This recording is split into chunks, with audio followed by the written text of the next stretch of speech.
Please listen carefully.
Hello, I am the Ronan Ballin, and welcome to a twitch.tv/Ronan Ballin live stream on twitch.tv/Ronan Ballin. I sound tired. I sound like I haven't been up for that long, to my ears anyway. But don't worry, this microphone makes me sound just great. You know, you guys can't hear what I actually sound like. You hear it through a number of filters that just make me sound amazing. You know, if you could actually hear my real voice, you wouldn't tune into this, I'll tell you that. Rocking that smooth jazz. Hello, Dirt Razor. You gonna watch me while you cook some burgers? And hello, Edmo AUT. Why not Kerbal? Cause Clustertruck. Cause Clustertruck today. We're going for second rank in World 2 in Clustertruck as I build toward, you know, hopefully picking up 5th place in the full game when I get back to running that. But we're doing the segments right now. World 2. Yesterday, ran it, managed to drive our PB down to 1 minute 30 seconds, which is 2 seconds off of 4th place, and 3 seconds off of, about 3 seconds off of what we're guessing is going to be 2nd and 3rd place, because the difference between AJ and Snakeathon, as seen on the leaderboard here, is minute, especially when you consider the real-time, in-game time transition there. Real time is going to be, well, in Snakeathon's run, it turned out it was a difference of 131.5. Yeah. Snakeathon's actual real time was 131.5, and his IGT was 126.9. So that's a difference of however many seconds that is.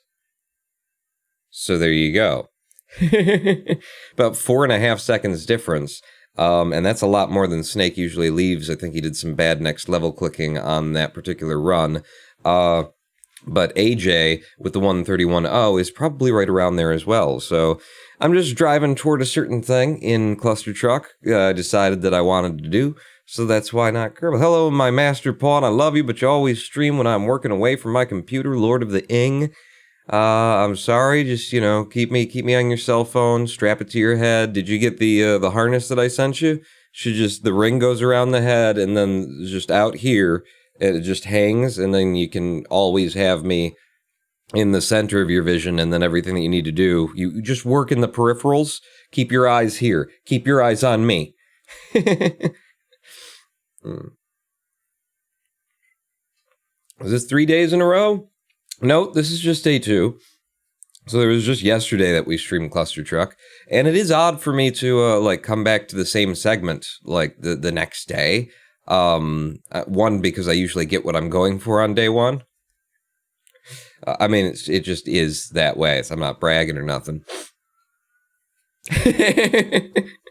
But also because usually I'm burned out, you know, on a segment. If I don't get what I'm looking for, I'm usually burned out. I'm like, I'm not, all right, we'll go on from that. I'm not burned out on World 2. I'm interested in it. A lot more skills to be developed in World 2 of Clustertruck, and I want to develop them. 3 in a week then? I remember 3. Well, we've only done Clustertruck yesterday, and this will be today. Today is now. Now is this. But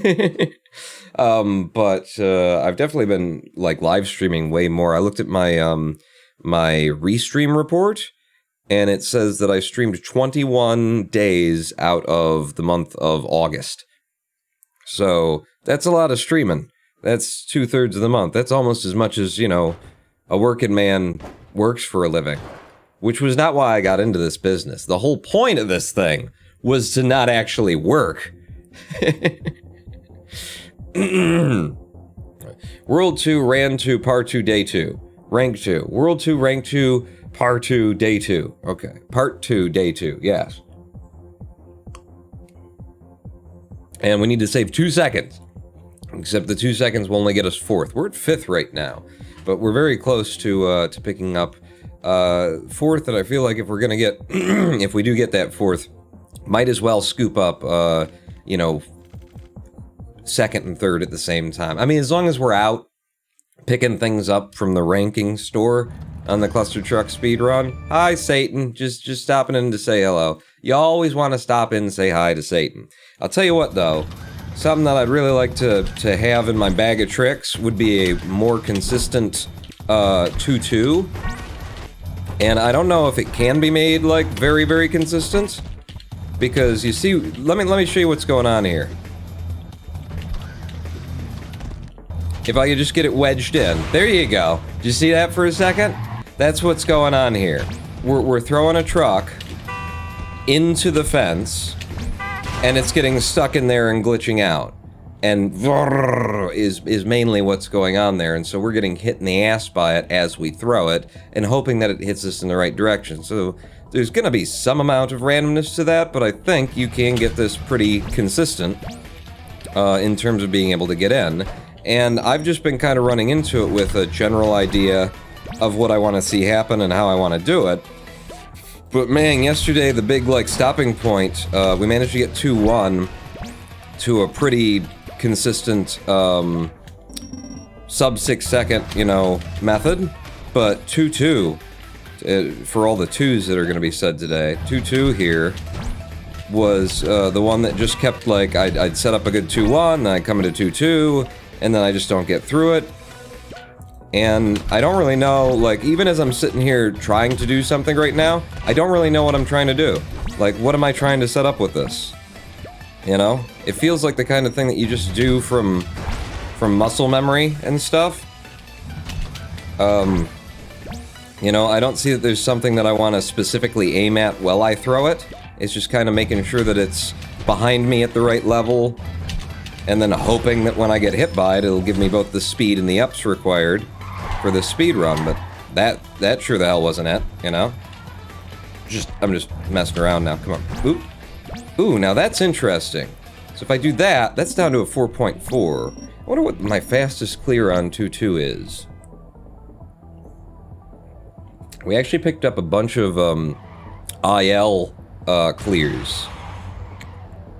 A bunch new of my fastest times ever yesterday that I didn't enter. I wrote them down and I forgot to enter them into my database. Maybe we'll do that a little bit later today. Your stream is now transcoded? Is it? On Twitch, if they have excess server capacity, at the moment you start streaming, then they will give transcoding to affiliates, which I am. Not a partner, but an affiliate. So it's just a lucky day for us. Good. We wanted rank 2 out of this. But this was interesting because I went pretty much like straight over here and got hit by it earlier like that. And if that works, that's like me getting the shot out a little bit quicker.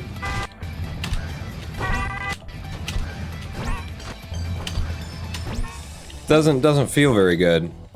Doesn't feel very good. Like, coming up to here and then getting hit seems to work out pretty nicely. What if I dropped and got my own speed? See, the problem is you kind of want to be high when you're throwing this thing for the best chance of getting up and over that fence that's just, like, in your face. Kind of curious if I tried to combine it. Yeah! Yeah! With a PPTB. Where did I land? Ah, right here, against the frog with the chopstick stuck in his nostrils. I see. Yeah, so that's an interesting, you know, possibility for ways to run this level. Just be, you know, pause a little bit while you're doing it. Hello, Rossi Unicorn. Rossi? Rosie. Rosie Unicorn. And then, wait, hang on, just gotta get back to the level here, fellas. Somewhere over here. We're not all fellas, by the way, it's just, you know, just my gender bias kicking in. Genuinely speaking. I was actually just thinking about that. I try not and, like, look at or pay attention to what's going on outside of my house, as best I can. Mainly for the safety of, you know, my own consciousness as well as the lives of everyone around me. But what I do enjoy, and what part of the window that I am willing to open, is I do watch John Oliver's Last Week Tonight when it hits YouTube. Not on HBO, because fuck AT&T. No, I don't. I'm just not gonna pay for HBO Max, sorry. Or just HBO in general. I don't even know. No one knows what HBO Max is. It's a concept. It's not something real. But I do watch that, and his latest was on the Republican National Convention, the RNC. You know, the election promotion edition, basically. You know, which is what they both do. But it was, ooh, there's a nice 4.9 out of that. But there was, in particular, like, he did a thing where he cut to somebody speaking. I don't know who, because again, I don't open my windows for anybody. But some fella, you know, talking about, I think the line was, we know that that we can, Jesus Christ, how did he say it? Because it's nasty. It's absolutely nasty, and I think if I accidentally get it wrong, it'll probably be even nastier. Because, you know, I'm trying to imitate something that's just awful that a human being said. We know that we can live in peace and order side by side with our African American neighbors.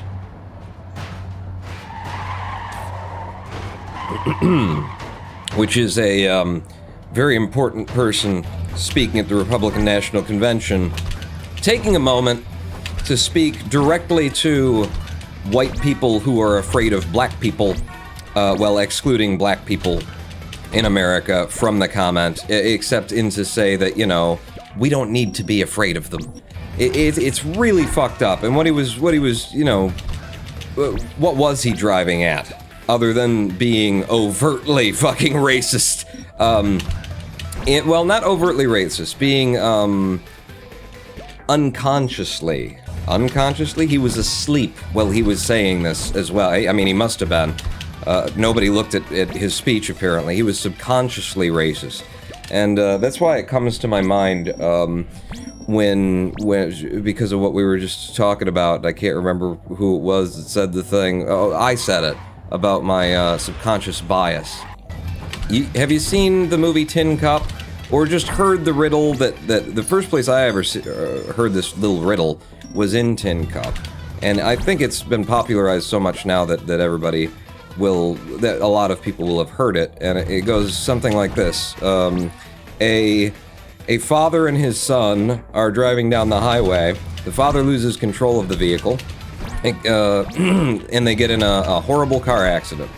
Ambulances are dispatched from 2 different hospitals. They arrive at the same time. And so one of the ambulances takes the son, and one of the ambulances takes the father, and each of them end up going to different hospitals. Often happens in an emergency. I don't know if it often happens, but it's a very plausible setup here. When the young boy, arrives at the hospital that he's gone to and is rushed into the surgical theater, the surgeon turns around after washing up and getting ready to operate on this child and says, "Oh my God, I can't operate on this child. He's my son." How is that possible? How is that possible in the riddle? They were in an accident on the highway. Father and son driving down the road. 2 ambulances arrive. Father's taken to one hospital, son's taken to another hospital. Son goes into the surgical theater. As the surgeon comes in, looks down at the boy and says, "Oh my God, I can't operate on this boy. He's my son."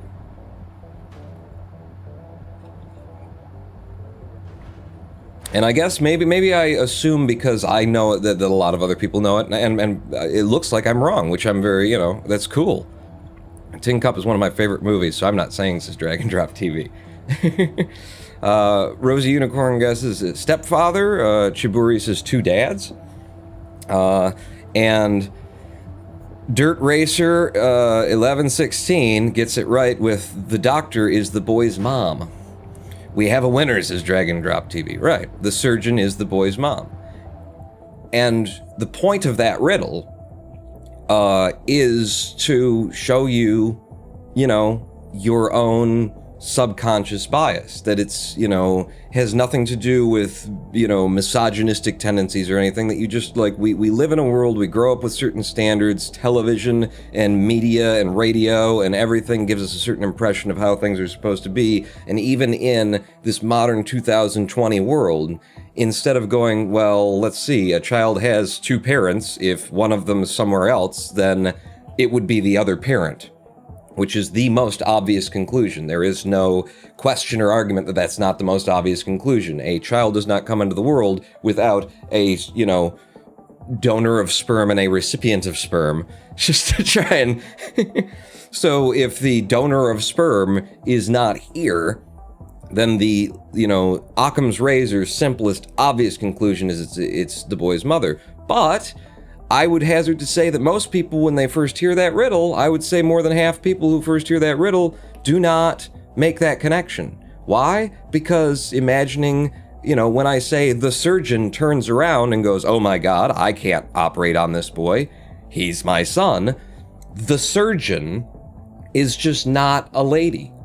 It's just not a woman in your mind. And that's not, like anything that you intend. It's not like, yeah, because women can't, in not recognizing the very simple answer to that question, to that riddle, it exposes that, yeah, we're all corrupted by subconscious bias, whether it has something to do with, it doesn't have to have anything to do with our own opinions or our own mindset. It's just the world we live in. And it gives us, certain impressions and causes us to interpret certain scenarios certain ways.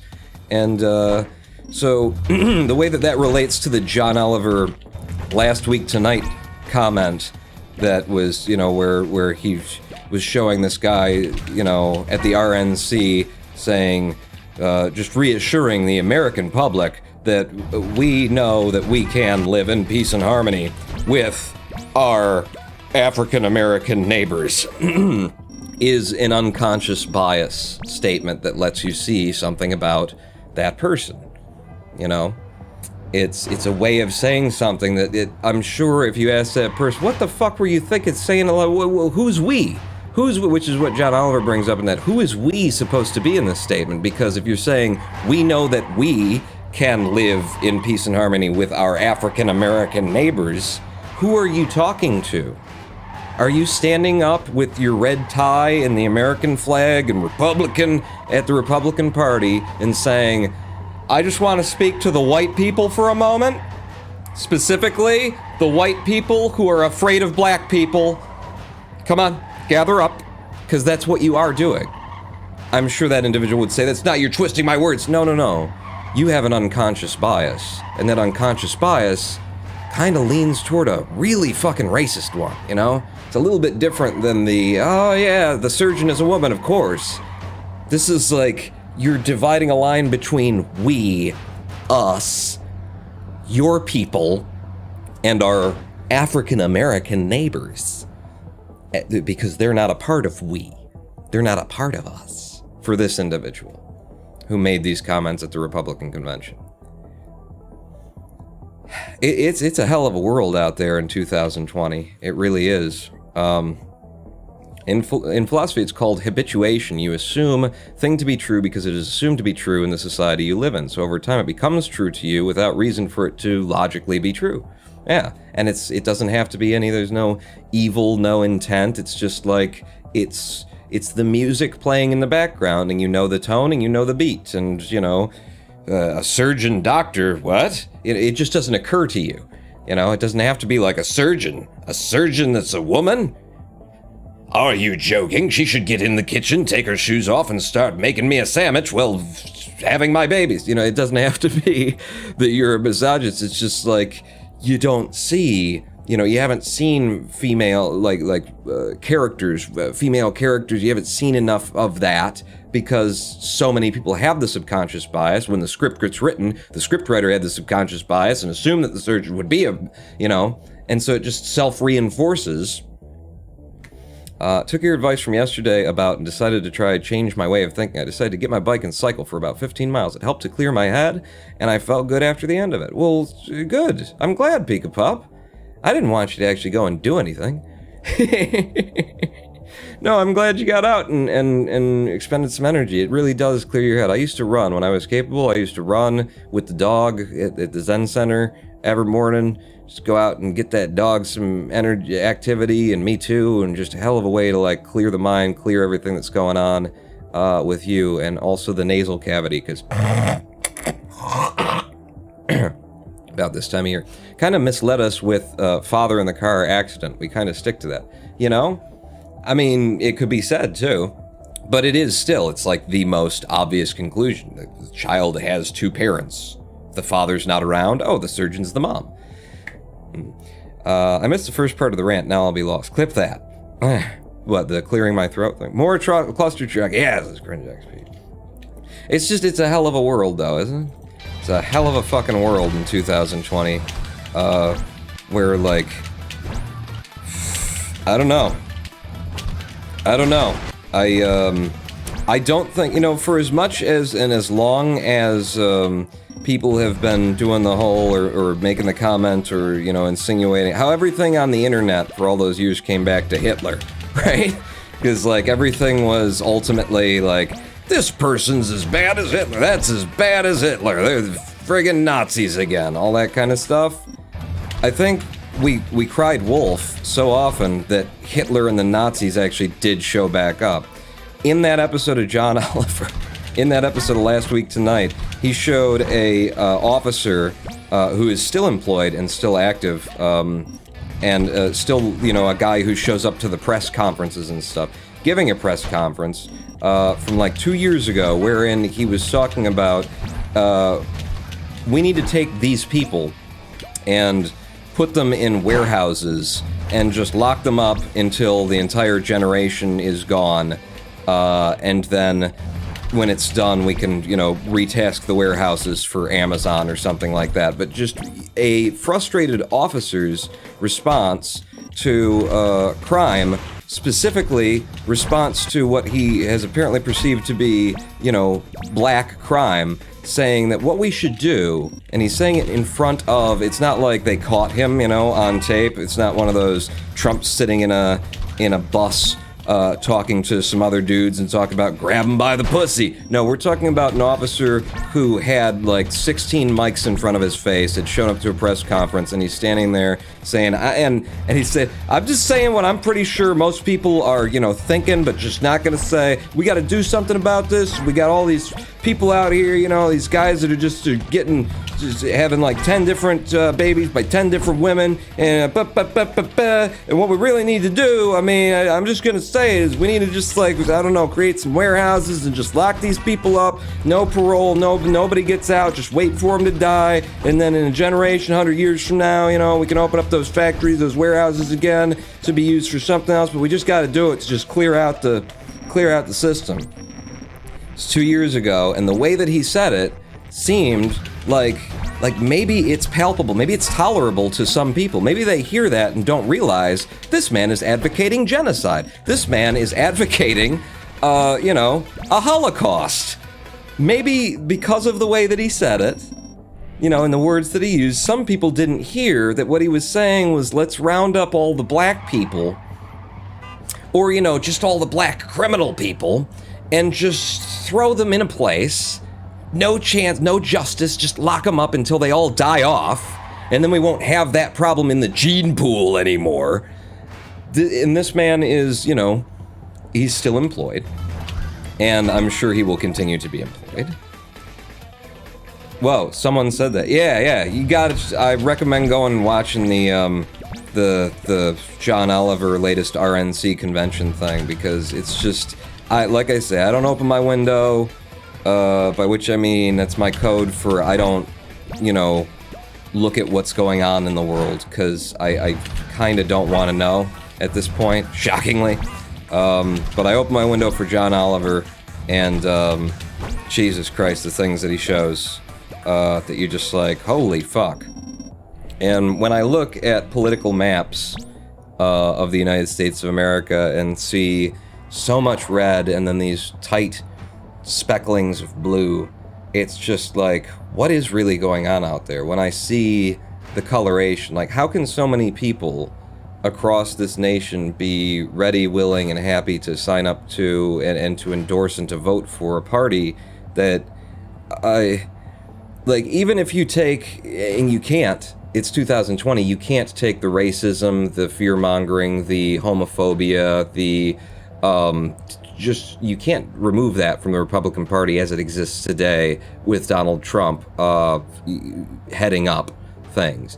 But if you do, like, without all of that, the Republican Party is, to me, this is, now you can learn something about me psychologically, I think of the Republican Party as a group of privileged people representing privileged people, who tends to side on deregulating federal government and giving corporate entities more freedom and more power, and letting industry, you know, regulate itself and all of those things. And when I hear that, what I hear is, okay, so industry can now poison our lakes and rivers and air, you know, services that we have put in place because we've decided that all people should have access to them, being privatized, being taken out of the public control and privatized, means that now some people don't get access to those services. This is a party that represents, you know, that has very often stood behind, we want to privatize education, which, you know, in other words, what they want to do is they want there not to be a public education system anymore, which means that you want America to be dumber, because obviously privatized education means some people who don't make a lot of money and maybe who have 2 or 3 kids or more, their children are not going to get an education.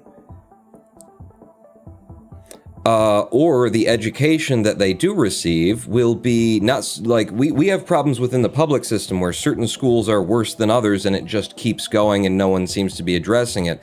But we do have some, you know, means of control, and we are responsible for that to, you know, to some degree, because we elect people and we can tell them that this is what our big, you know, thing is right now. All of the schools need to provide the same, you know, basic level of education. I don't care if it's in downtown Detroit or if it's off in the suburbs. We have some level of control. When you don't have that level of control, when you deregulate it and just hand it over to private interests will have no economic interest in making sure that people get an education. They will have an economic interest in making sure that they get paid for you believing that you are getting an education. And in places where there's not a lot of people to have a lot of students and stuff, where it's not profitable, just no school there. And if there is a school there, and if it's required by the government that if you're going to be, then you have to cover here, well, then what you're talking about there is is privatizing, but still with regulation, at which point shouldn't we just have complete control instead of going to war between government and private corporate interests? Shouldn't education just be, I don't know, a public right within a civilized nation? Aren't these decisions that we kind of already had the argument and resolved, I don't know, hundreds of years ago, that the idea of having a well-educated public is necessary? One, for, the economy, two, for us to feel like we're decent human beings. Huh? Because if America didn't have the early access to computers, thanks to the administration, Bill Clinton in his time, putting computers in every library and every public school at the time that he did, then America would have been a decade behind technology in comparison to every other nation in the world. And we probably would, we wouldn't be where we are right now, which isn't a great place, but, we needed to do that. We needed to do that. And America had the money at that moment, and so they spent it on the, future of the economy. And now America's economy is basically built on information technology. More people, most of manufacturing has been outsourced. How and why? By people who you want to put in charge of fucking schools, who the Republicans want to put in charge of, the world in general, who have moved all of the manufacturing facilities to the other side of the planet because it's cheaper to ship everything that you own from the other side of the planet all the way here. Ship the materials to make it across the ocean from America, in some instances from America and from the Americas, to East Asia, West Asia, and then back. It's cheaper to do it that way because over there they can do slave labor, because in certain nations over there it's so desperate and dire that they can just line the pockets of officials and do whatever the fuck they want. They don't need to worry about human rights. They don't need to worry about what's going on at the end of their supply chain. They just got to make sure that the quality is good enough. And then if you've got 12-year-olds sitting in the bottom of a building that's about to fall down on them without any fire extinguishers in it and black mold growing all over the walls, well, if it turns a profit, it turns a profit. These are the people that the Republican Party continuously represent. And if you want prices lower, then I guess Republicans are a good idea. If you want lower taxes, you're thinking kind of short-sightedly there. Because, whatever you think you're going to save in not having to pay taxation, you're going to have to pay out in all of the services that the federal government has provided and has attempted, and in many instances has laws requiring them to deliver equally to all people, as though we care about each other instead of just ourselves. You're going to end up paying what you pay in taxes and more to acquire the same services from private corporations, which will probably be substandard, unless you're one of the blessed few who has a lot of money and can pay for the good shit. And over time, the American populace will get stupider because not everybody is getting an education, and it's already pretty goddamn stupid. And some people are getting educations, but they're way, way shittier. And where there's a lack of education, there's a lack of opportunity. Where there's a lack of education and opportunity, there is higher crime and more violent crime.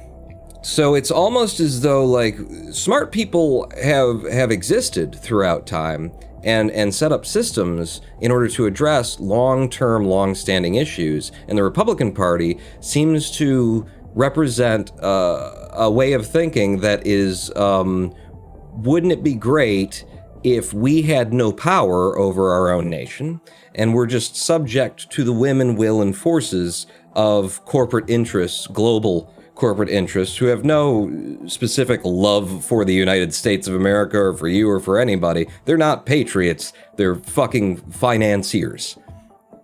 That's how I view the Republican Party. And so when I look at a map and see that much red across the country, I'm just, how? And I get the idea, but it just seems like you've got to be stupid. You've got to be not thinking it through. I don't want Uncle Sam in my backyard. Well, here's the thing. Uncle Sam works for you. and he doesn't always work for you very well, and sometimes it's really hard to put him on the leash, and sometimes he's doing things that are shitty, but he does work for you at the end of the day. He works for your neighbors. You know, you're his boss. If Uncle Sam is not in your backyard to some degree, someone else will be in your backyard. Someone who does not work for you. Someone who does not give a shit about whether or not your children are drinking lead. If your children drinking lead earns them an extra quarter of a cent per unit of lead water. Our government, our federal government in particular, is the means by which the American people, and by which, you know, all peoples of all nations, have some authority over people who have money and power by birthright, in most instances, by the fact that mommy and daddy had money and power. And if we do not have something like that, if we do not have someone like a large organization, an entity, a government of power that can fight against, that can push back as hard against the massive organized power of corporations, then we lose any say-so of what's going on anywhere. Really, when I look at like the landscape of America today, as it is, it's already basically that way, as I've just described it. But, you know, we have a government.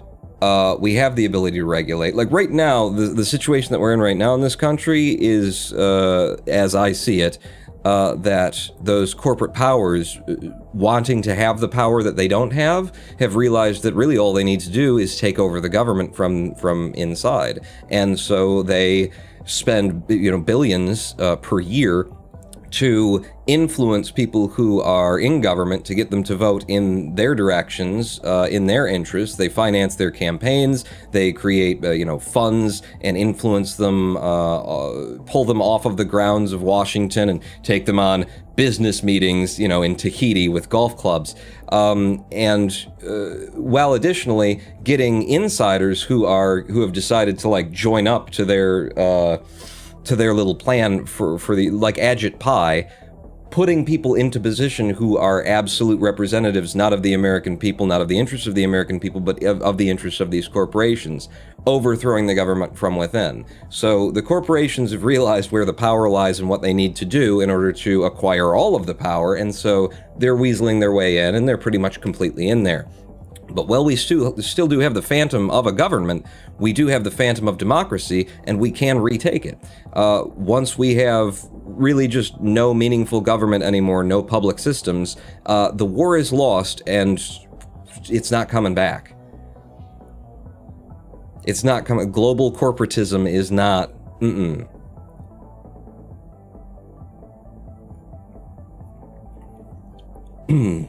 What do you like night and day between Kerbal and Clustertruck when it comes to commentary? I try and make jokes for my girlfriend, I guess. I don't know. I don't say a lot. Damn it. I have so got the 2-1 down. I mean, now I'm gonna miss it because I said that, but you know, I know what I need to do on 2-1. I'm relatively consistent on it to get the nice kick that sends me over there for the 5-second thing. It's just that 2-2 getting in my way, and if 2-2 weren't getting in my way, fuck it, I'll take this, then we would be having way more opportunities. See that? Way more opportunities at PB regularly, and that's why I sat on 2-2 and kept doing this over and over again.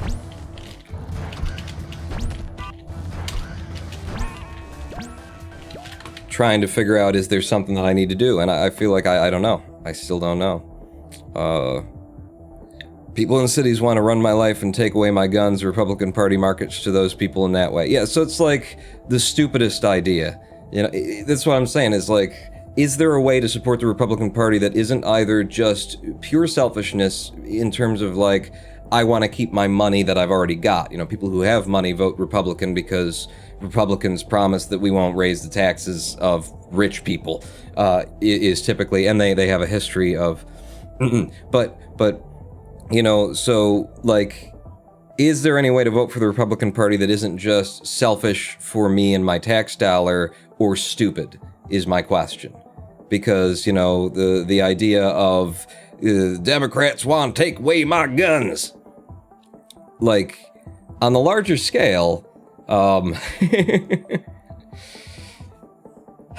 don't know, do the Democrats want to take away anybody's guns? Have they proposed that? I mean, I know that Trump and his people have said that Joe Biden wants to take away your guns. Has Joe Biden said that he wants to take away your guns? Because PolitiFact, I'm pretty sure, says, no, actually, that's a lie. You know, but they sell that. You know, the Republican Party operates almost exclusively on fear and ignorance, is what I'm saying. And I don't understand, is it just that there are that many stupid people in this country? Is that the thing? There are things I like about both parties, and there are things I hate about both parties. Biden wants to regulate ARs. Assault rifles? Yeah, that's a horrible thing to regulate, right? Because, you know, I mean, think about how hunting will be affected if you can't bring out a automatic, you know, with banana clip rifle into the woods to hunt Yogi. That's a ridiculous... Is it just that people are stupid? Is that the deal? I think it's just that people are stupid. The fuck do you vote red? How do you not see that these people are just like an artifice of humanity, that they're sociopathic motherfuckers who are like taking you for a ride and selling you whatever it is that you will listen to? I mean, do you think that Republicans, corporate conservative fucking Republicans with all the millions of dollars in their pockets, give a fuck about Christianity? And yet, they marketed themselves like that hard for 20, 30 years. Why? Because there were Christians in America.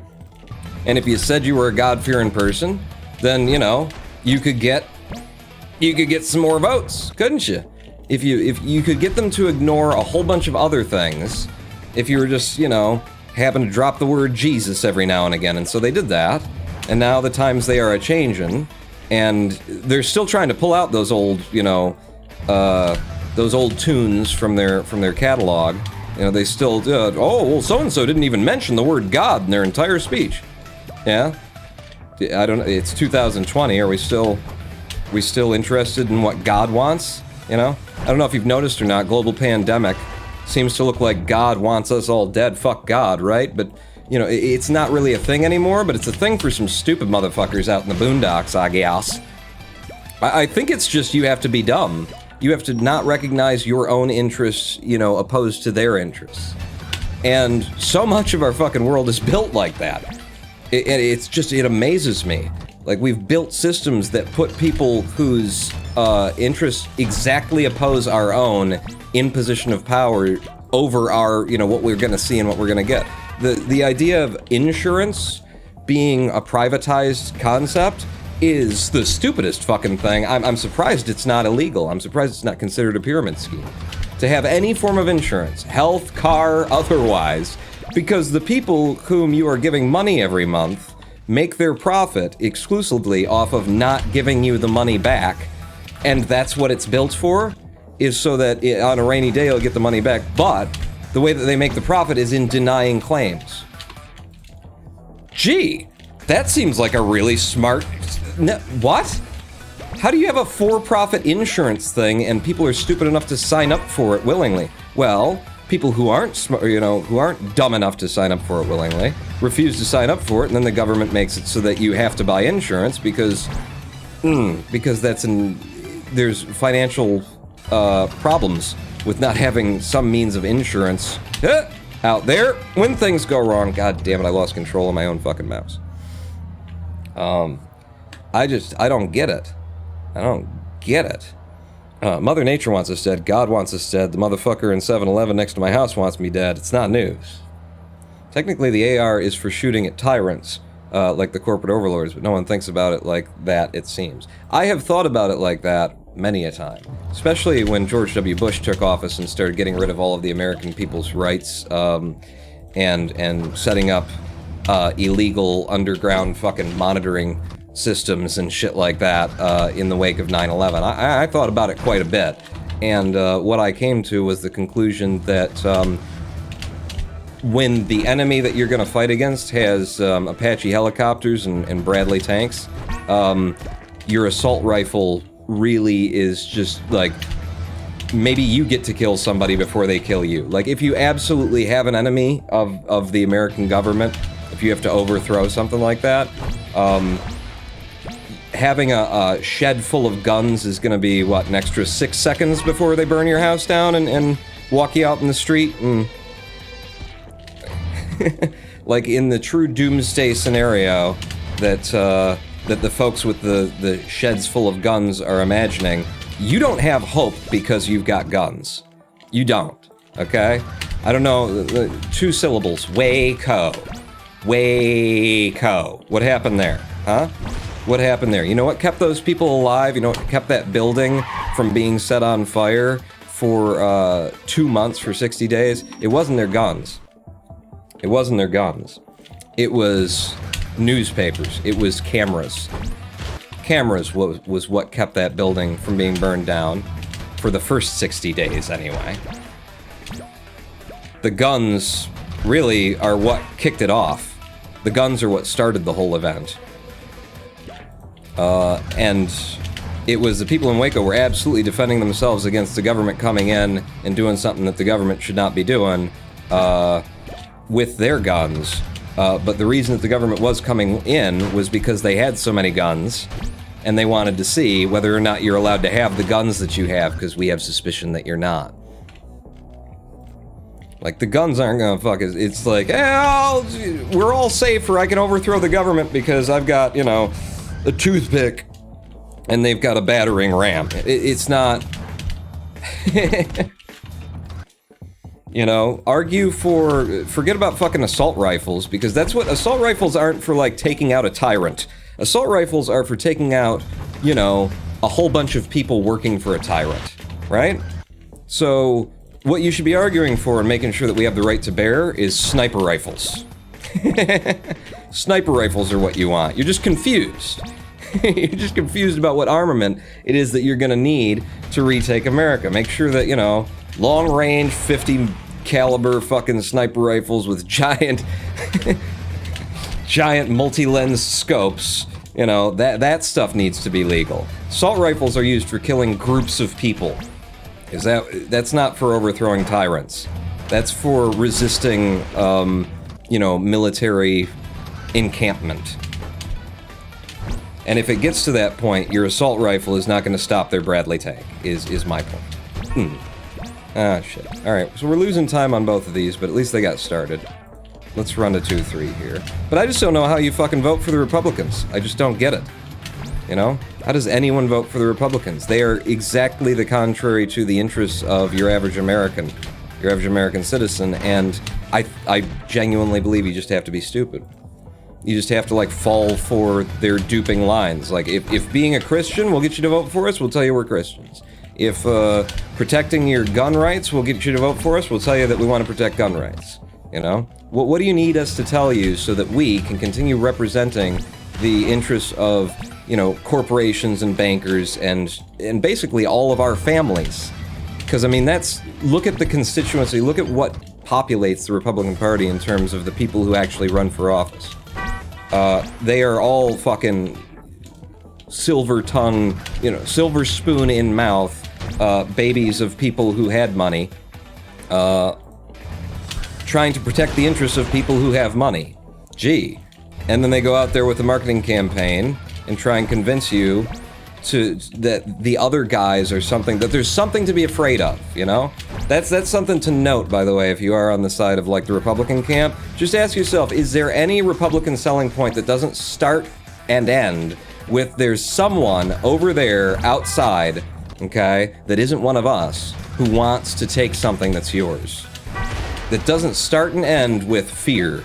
The Democrats are coming for you. The blacks are coming for you. I mean, now it's literally, at the RNC, it was literally, you know, we know that we can live in peace and harmony with our African-American neighbors, you know, who don't, you know, I'm not talking to them because I don't want their votes, but, you know, I'm talking to the white people who are afraid of black people right now.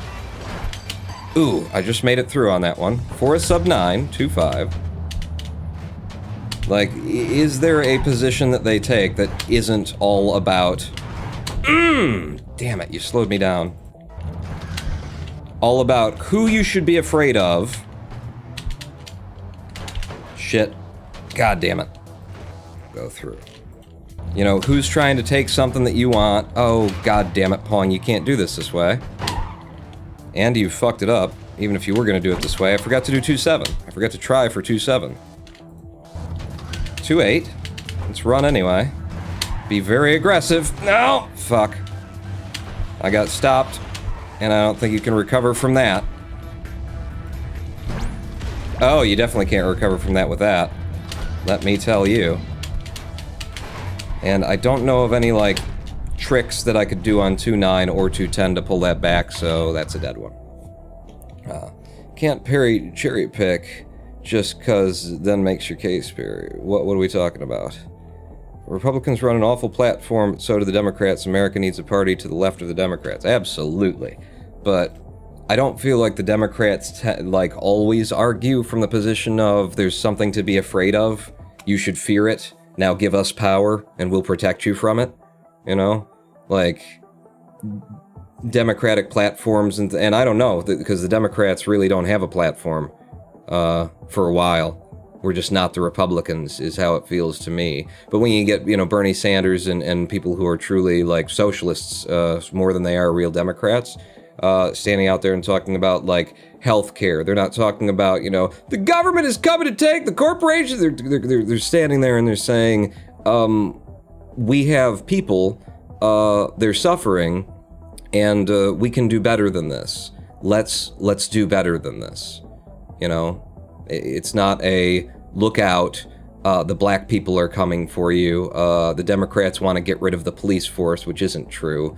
The Democrats want to take all your guns away, which isn't true. They're not out there selling a fantasy of... Their whole position doesn't start and end with someone's coming for you and we'll stand between you and them, which is what every Republican position has to do with. The only way that I think that you can... I don't think you can vote for Republicans, though, even if you're in this position, but I've thought for years, like, there is a conservative financial position that is separate from Republicans, sort of like, you know, I don't know, socialism or social issues are separate from Democrats. And a conservative financial perspective on the idea of... I don't agree with any of it, but not relying on the public sector, you know, like having privatized things, enabling corporations, not corporations, but business to grow and business to thrive. It would have to be very specific, though, because in this world, you can't just be like, we need to deregulate everything and let the free market take over itself. We know that capitalism does not function without regulation. Capitalism always leads to a monopoly.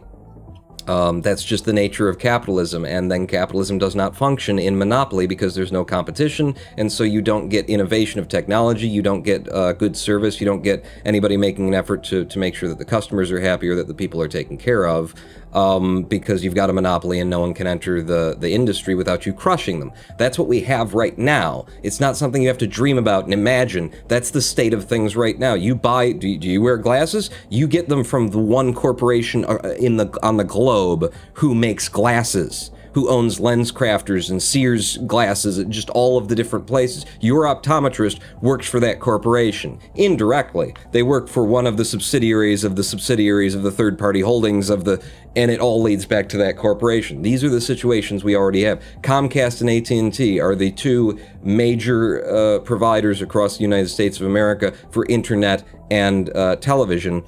And the price is ridiculous. They could absolutely knock it down. It's not because of their cost of operating that network, but it's because they have monopolies. AT&T and Comcast are in a state of antitrust. They're not competing with one another to drive their costs of service down. They're literally operating networks of distribution for television where you pay them routinely over $100 a month for your average television package, and then what you've paid for is now embedded with advertising. You bought access to advertising and content they're not charging you because they need the money. They're charging you because they can, because they have a monopoly. The reason why Comcast and AT&T perform bottom in terms of customer service every year is because they have a monopoly. And they have a monopoly because if you lock, 10 dogs in a room, if you put 100 businesses all in the same industry into a fantasy universe, and they all get to start out on the same even footing, you come back in 100 years, there will be one business left. And the only reason that we have two businesses, Comcast and AT&T, is because Comcast needs to allow there to be a competitor in the space so that the federal government, so that the people don't demand of the federal government that they break up the monopoly. So long as there's AT&T and Comcast, then it looks like it's not a monopoly, but it is. They're allowing each other to exist. Really, Comcast is allowing AT&T to exist in the same marketplace, but only so that it can have a straw man to say, we don't monopolize the space, look, those guys. So like a conservative financial position these days would have to be very nuanced in order to just make any fucking sense. You would have to support regulation of businesses, but regulation in specific ways, specific sectors, and specific means in order to break apart monopoly and constrain activity to what's in the interest of the public space, for it to be the slightest bit logical, in which case I don't think it's really a conservative financial policy anymore. Like, I can't build a conservative financial policy that makes sense out of the corporate landscape that we have, the global corporate landscape that we have today, where our supply chains all start in Vietnam and Indonesia and Taiwan and China, because people there are willing to be shit on more and receive less, because there is slave labor to be had in Vietnam, in a depressed nation that hasn't recovered from wars that weren't so long ago, economically at least. It's either it's either purely sociopathic or it's stupid. It's like, it'll be good for me, so I'm in favor of it, even if it's not good for all the people at the end of the supply chain and most of the people who live in my neighborhood or live in my state. Maybe my neighborhood's nice because I live in this area, but all the people around me, well, if it's not good for them, fuck them. What's good for me, it's either sociopathically selfish or it's just dumb. Conservative financial policy is not inherently bad. However, the management of an actual free market is much harder than more power to the public sector. That's the thing, is you can't be against regulation with a financial policy, because capitalism doesn't work without regulation and the interests of the people. The fact that we have had a strong federal government is the reason why we don't have children working in coal mines anymore, why women aren't making 68 cents on the man's dollar anymore. It's the reason why, slavery isn't a thing that exists in this country anymore, because these are all things that, from a fiscal standpoint of how much money can we make, that's the reason those things is because they'd love to do those things. And they did do those things. And then we got together and said, you can't do those things anymore. People formed unions, workers' unions, federal government passed laws to regulate. You can't have people working 16-hour shifts. We made it so that, our nation was not subject to the will of people who just wanted to make money no matter who had to die. And what those people then did is they moved the production of their goods to a country where they could make as much money as they could, not caring who lives or dies. They're still doing it today, We made laws that say, we can't send our children into coal mines because their little hands fit into the place where the dynamite goes so well. So that doesn't happen here anymore.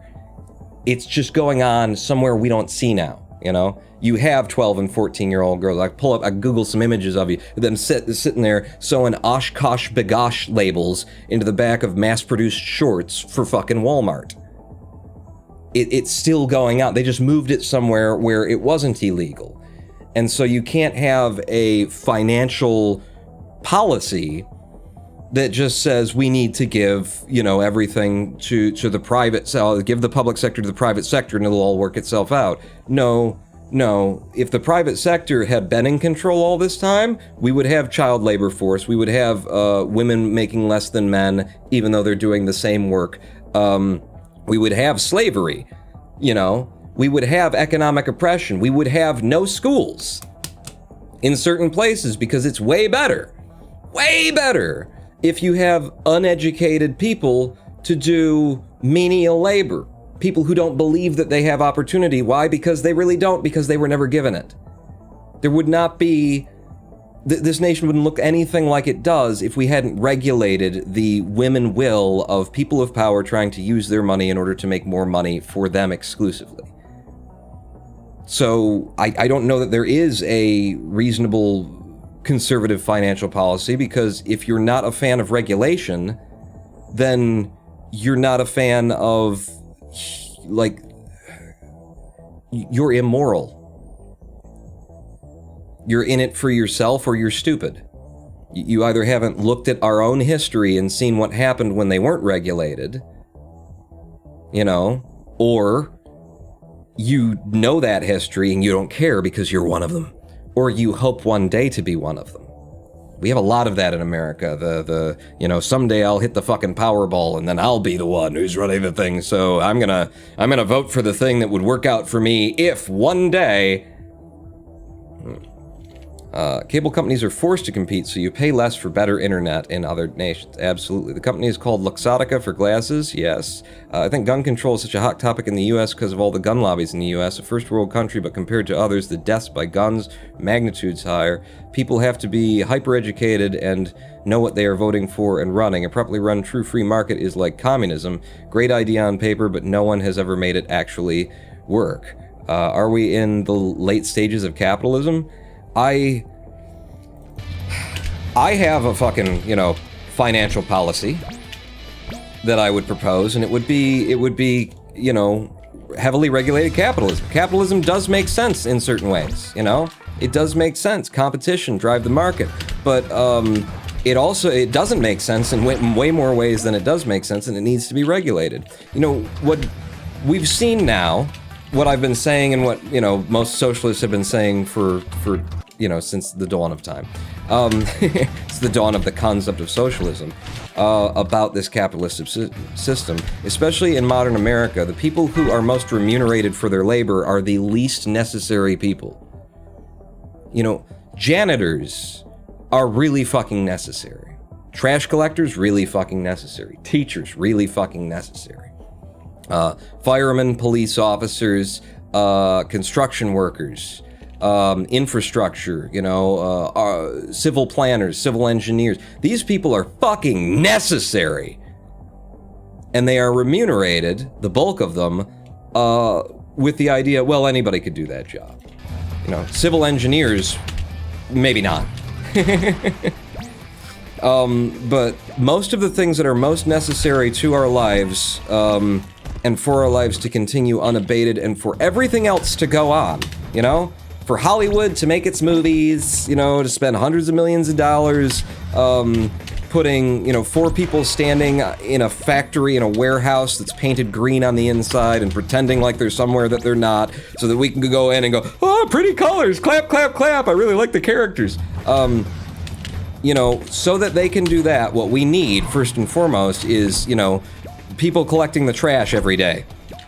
And those jobs, however, are treated as though, well, anybody could do that shit. We don't pay for those. We found out with COVID, we finally got to taste, first and foremost, who are the truly necessary people. What's the required work?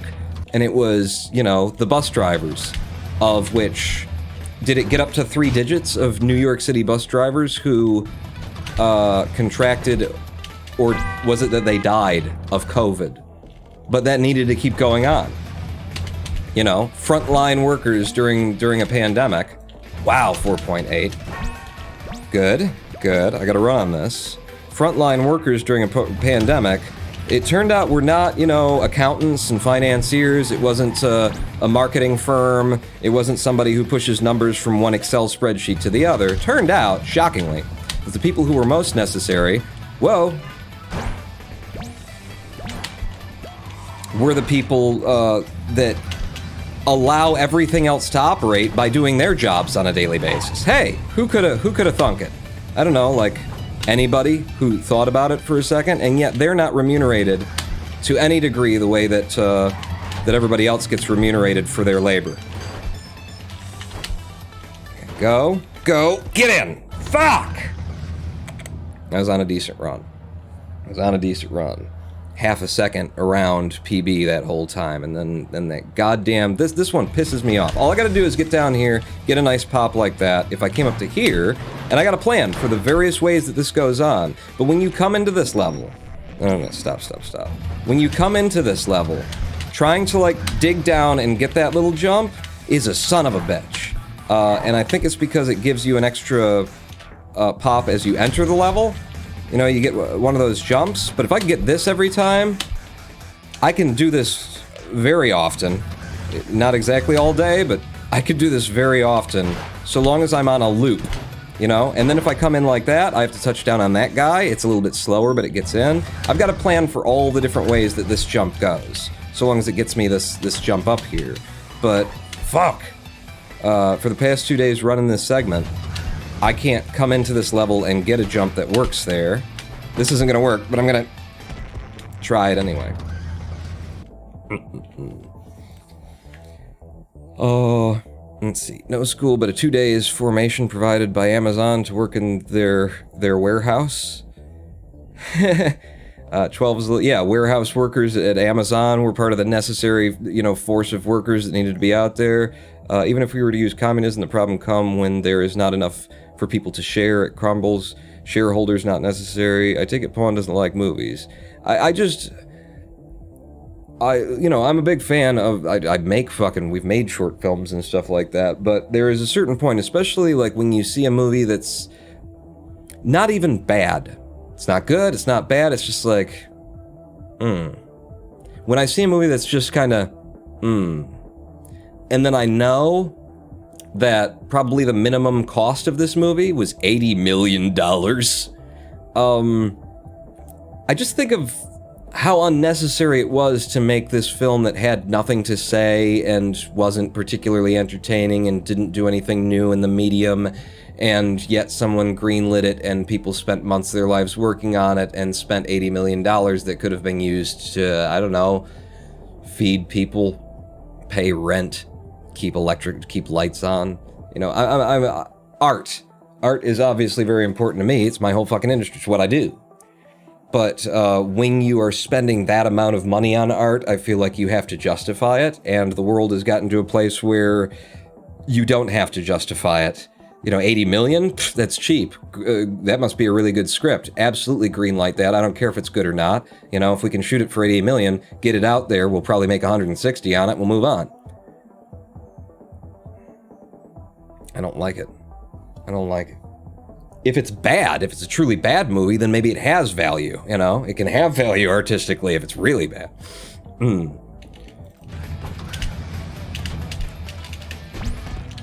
But, what was I on about before I got on a good run? I don't know. Just talking about financial systems and things. Yep. In there. Give me it! Good. We got another run going. I can just hold it together. So pay attention, Pawn. No, didn't get it. Okay. Yes. That'll work. Nice smooth 8.3. Let's run. Okay. Okay, out in a sub 9 anyway. 2.5.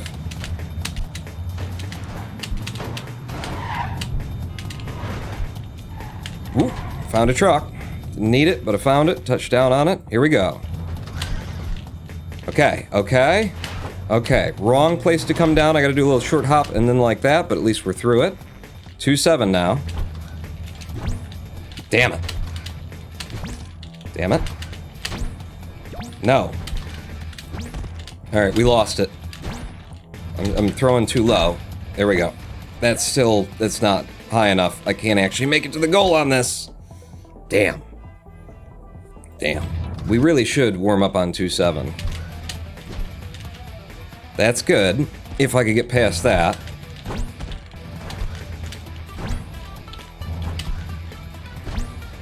Ooh, I like that. Oh, and I love being up here.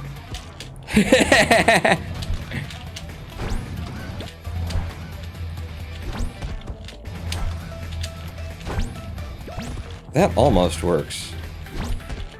So I get out here, and then I float in toward it and then get hit by it. Just looking for something that's consistent, you know? That's too slow to get there. Very close, though. Okay, there you go. That gets in. Let's be special and go through the side.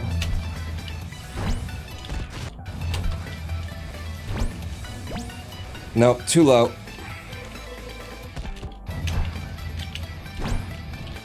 So I need to be hit up. Means like that. And that won't do it, because we went too far in that direction. Boy, the other day I had like a method going where it was just jump out, turn around, throw the thing, go straight to goal. It's just like boom, boom.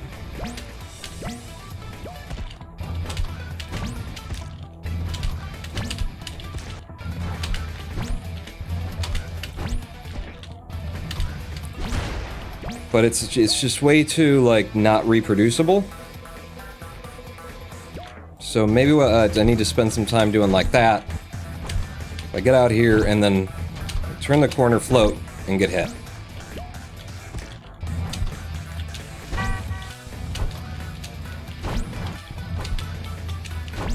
I mean, alternately, what the other runners were doing was firing it very low. Basically at the seam between the stone and the grass.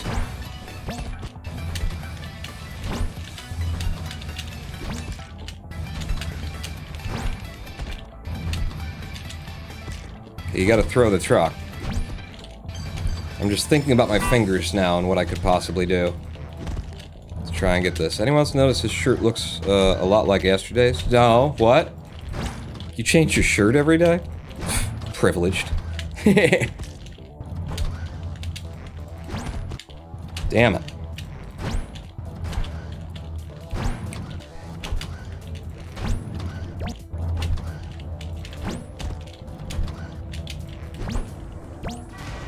Need something that would work, that would get us there. It'd be slow. But God, we did this yesterday for a while, and I developed a certain hit that was working out for me. That one net. I think I need to be further back. Let me try anyway. Further back and let it pop out and hit me. No? Okay, get up in there then.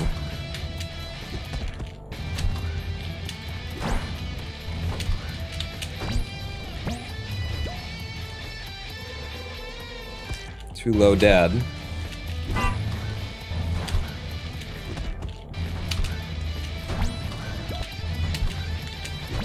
You know, you just gotta, like, get a set of movements that you can trust to work.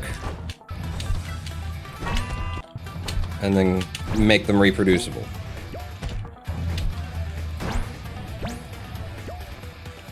Not high enough. But I do like, it's very reproducible throwing it like that. That's in. So this is a... Nope. Nope. No. God damn it. Too low. Don't have enough lev to get us there. Too low, too slow. Same, well, this one was nice speed, just too low again. That one gets in for a 5.9. Goodness, goodness, goodness. This one won't go. I got too much angle. That one's very nice. Could have gotten in with it. That one wouldn't go. This one could have gone... Ooh. I thought I played it wrong. This one could go but it's gonna be really tight. No. That one won't go. Went too far to that direction. Don't correct for it though, pawn. There you go. That's what you want to do.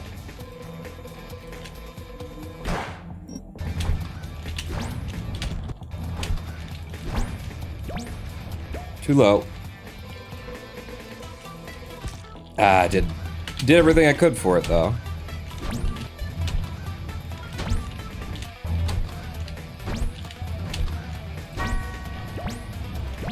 No. There it goes. And it's a sub 6.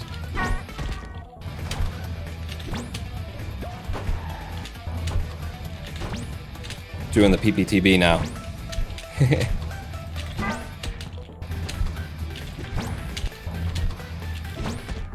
There you go. You know, sooner or later, if you sat here and did this, just consistently, then you would get a shot that just puts you straight into the goal from all the way back here. But who wants to sit there and do that?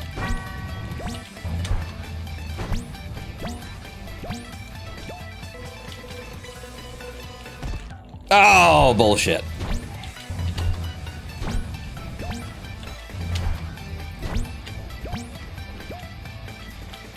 I think I've got a good idea of where to throw it. I just don't think it'll ever be, like, truly consistent for me.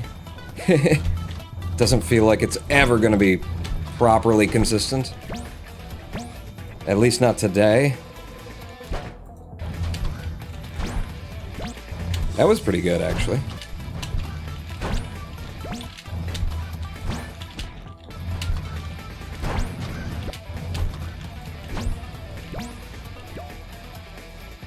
That's feeling like a way more consistent, like, location to be throwing. Like there.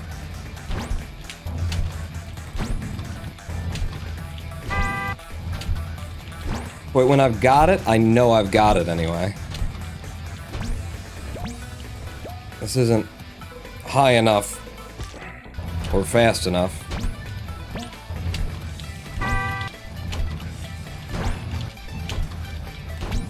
Yeah, the place that I think I'm going for on this throw right now is actually like... You see the seam. You see the seam between those two, you know, chunks of wall. And I think I'm going to throw it on the lower seam, but I want to be like above. I want to be at the higher seam while I throw it a little bit below, or maybe just throw it right at the friggin' close enough and throw it at the seam itself. So for a second there, I had something going. That ain't it. Maybe that's it.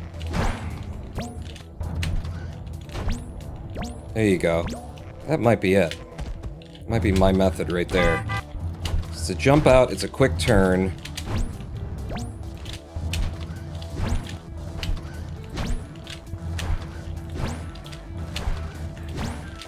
Okay, I'm throwing a little bit too to the left. It's going past me. Too low.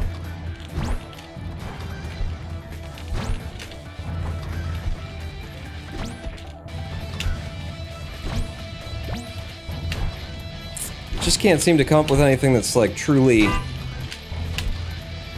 I can do it on the regs.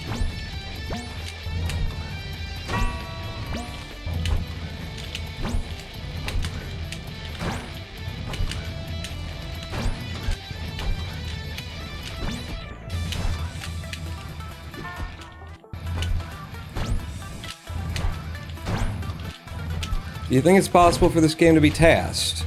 A lot of it. A lot of it could be, yes. Not all of it, but a lot of it.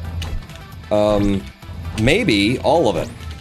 I suppose it's possible, like, with a task, you might be able to, like, control and make sure that you just... The task would run things differently, because it wouldn't know what the randomization is gonna be. So you could just set up PPTBs everywhere with a task, where you couldn't rely on the level's RNG. So yeah, it could be tasked.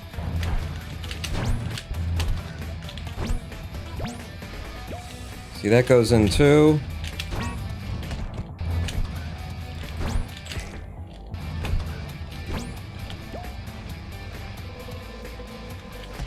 Yeah, that goes in.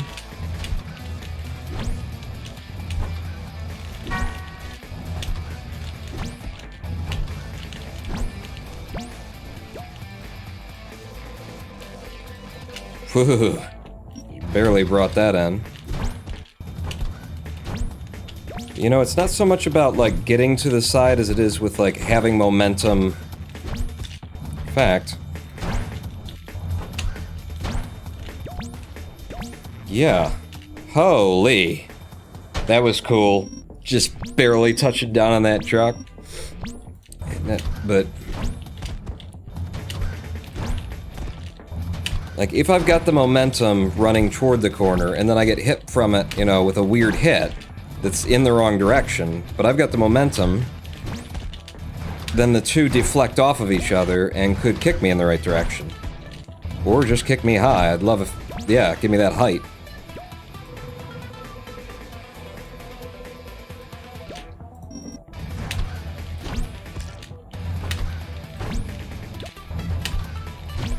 Gotta throw it low.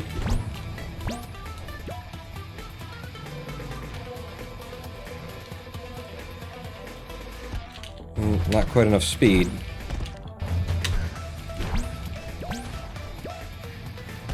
Oh, I almost could have made that one too.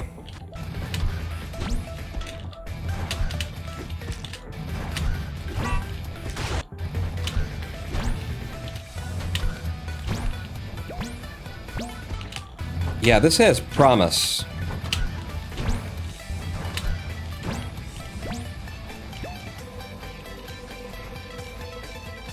That has promise.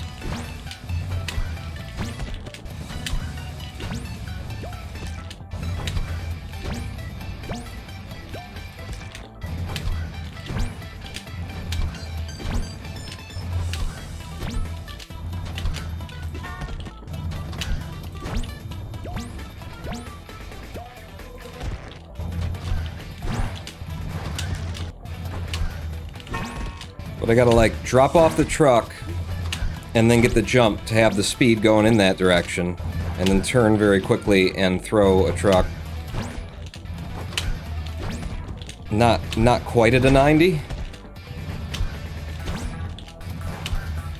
Because I've actually got too much speed, it needs to cancel some of my velocity.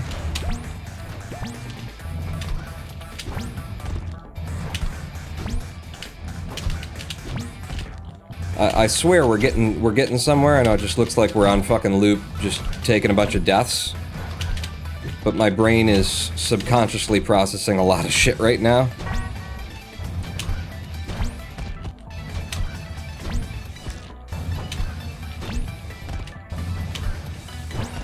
I mean, that's consistent. It's a consistent death.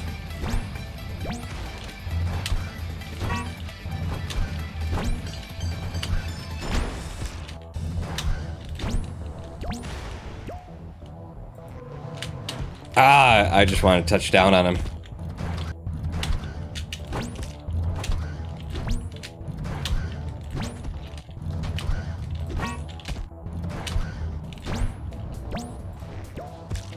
Okay. Yeah, all of that practice just helped me to understand something a lot better.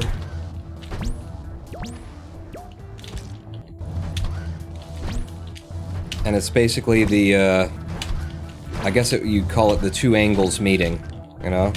Is that if I come out here, I need my own speed heading to the right to counteract the tendency of this throw to send me to the right. So actually I'm heading to the left, but, you know, I'm looking one direction than the other, so right is left. Okay. Okay.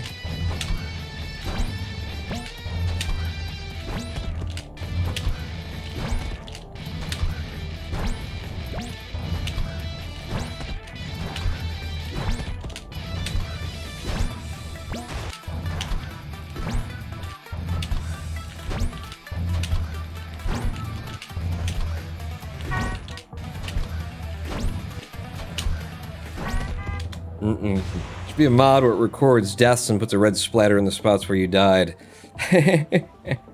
You hate when you can't throw the truck. Might only have 22 viewers, but loving the stream. Oh, well. I'm not... You missed the political rant, or did you? I don't know. Yeah. See, that's the throw that I want. I could have brought that in. But I just want to make sure that I can bring it in. It's like jumping out here with the speed and then throwing this. It's got to be a little bit counter to your own direction. It's got to be low enough to hit me up. And it's got to actually hit me. So that gets in. It's slow, but it does get in. That's slow, but probably... And that's too low and fast. Like, I'd love it to be fast, just not that low.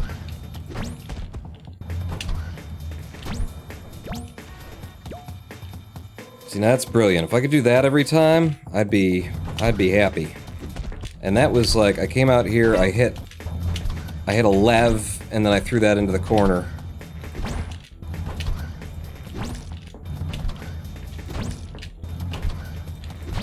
Throw it a little bit earlier. So you have a chance of getting out of there. Forget the lev, just throw it in the corner.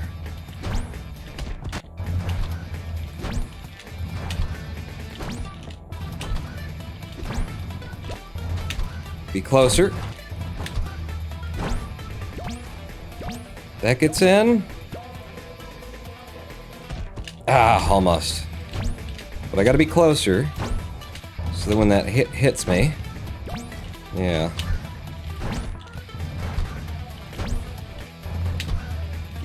When I get contacted, rather, it'll hit with force.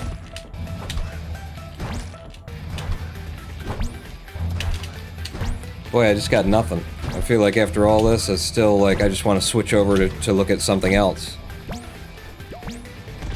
Not a different level, but a different solution to this problem, you know? Because AJ does something like that. Comes out, and then he lines up real low at the ground. And then throws it at the seam between grass and stone. Which got me in a 7-0.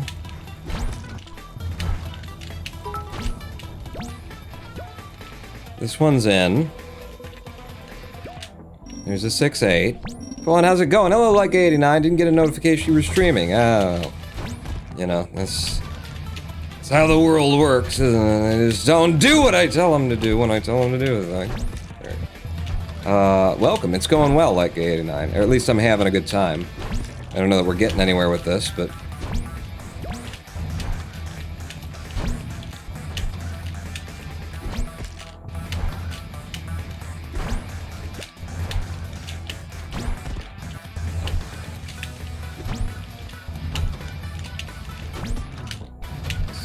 My idea is kind of like, if I go past the angle and then come back at it and then get hit. Right now I'm getting hit into the stone next to me, which is good. Because it means I'm not getting hit into the stone, you know, I'm not being shoved to the right, like usually happens on this level. So if I could get the right angle figured out to where it just sends me straight down the middle. Like that, but I need more height. And if I'm that low, I can't get the height because the truck's coming out that low. So I need to be a little bit higher than it, but other than that, this is a decent concept.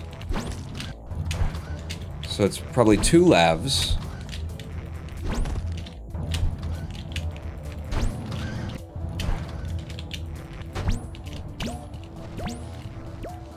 And that gives me the height.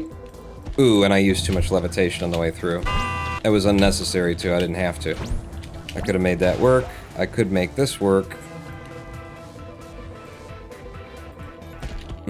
But I kind of fucked it up too early. Get out. There you go.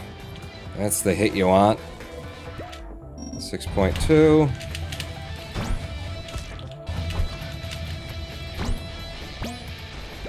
That will work. Shouldn't have taken the long way around. It's not good. Yep, I got too close. I got too close. There we go. Straight into goal with 2 labs for 6.1.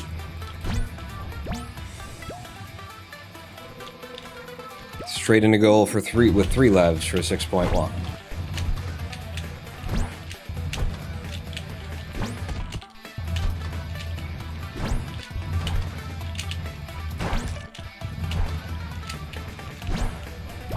Straight into goal with 2 labs for a 6.3.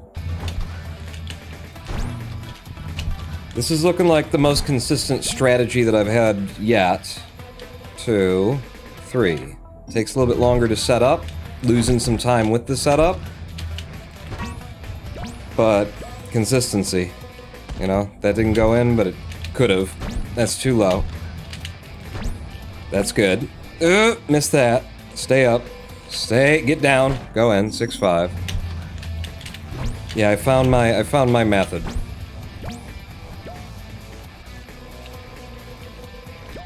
I found my method. Okay, we can run the game now, so that we have a chance when we get to 2.7, because we didn't have a chance before, you know?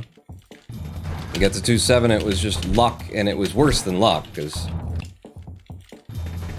I didn't have any plan. Now I've got, you know, luck and a plan, is the idea there. So let's do it. Damn it. Throw higher? Fuck it, I'll run on it, just to be running. Oh shit, I forgot what I'm supposed to do on 1-2. See, good thing. Good thing you decided to run that. Ah, that was the one, that was beautiful. That's the hit I've been missing. No, do I need to run out at a sharper angle here? Well, that'll work. Not the best time I could get, but it's a decent one. I didn't even touch that tree. You don't know from trees, you tree. Ha! No? Nothing? Just trying to find this again, because once I'm warmed up on 2-1, I can put it in like this regularly. Okay, did not get that. The save, you know, would be something like this. You know, if we wanted to be 5 seconds behind.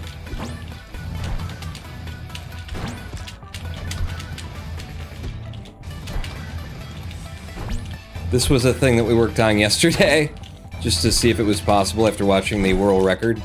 And it's not really possible.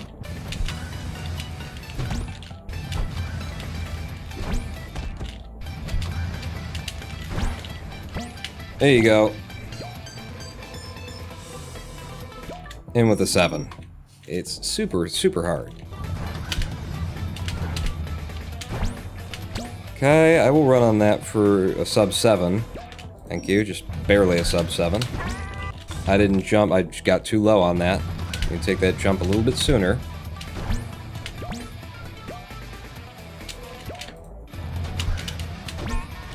And that's just the luck of the draw on how I got slapped.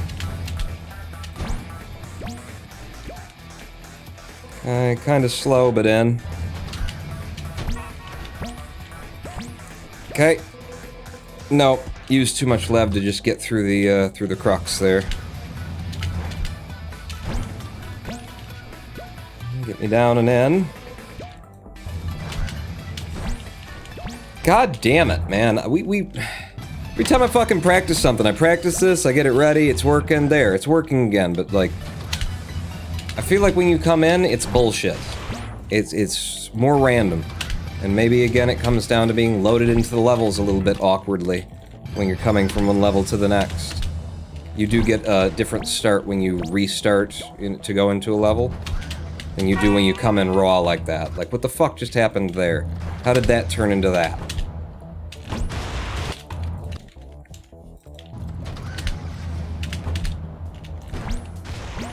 Fuck it, I'll run on it. Go. Okay. I'll take it.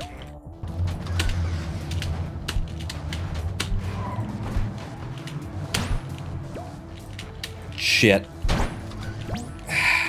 I fucked that up. Just leved at the wrong time. I was trying to get more speed out of the landing on the lev. Reset, go again. Just hard to string a couple of levels together here. I really need 2-1 to work so that I can have more chances at 2-2, and then I need 2-2 to work so I can have more chances at 2-3. And once I'm like, you know, past 2-4, we got a run going at that point as far as I'm concerned. This didn't work, but I'm sick of it, so I'm just gonna run. Okay, 2-2 worked out. 3. Thank you.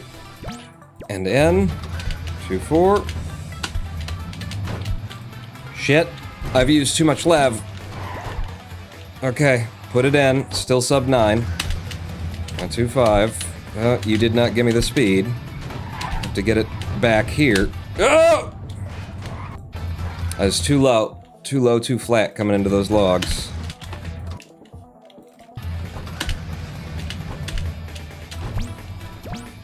Okay, fuck it. Running on it and then fighting the 2-second time loss over the way that I started out PB.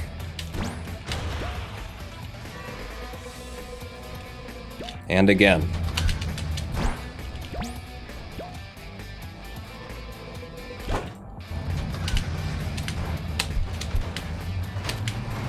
Oh shit, all the speed that I got off that lev boost. And then it was just gone.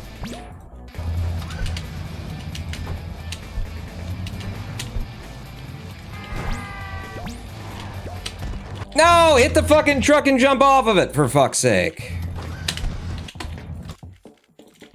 Just do the thing. You know you want to do the thing, just do it. Shithead. Oh, I know what you're doing wrong there, pawn on 2-1. You gotta get closer. You gotta come in at that really close. With good speed. Like that. Damn it. Missed it. Yeah, I gotta get closer. There we go.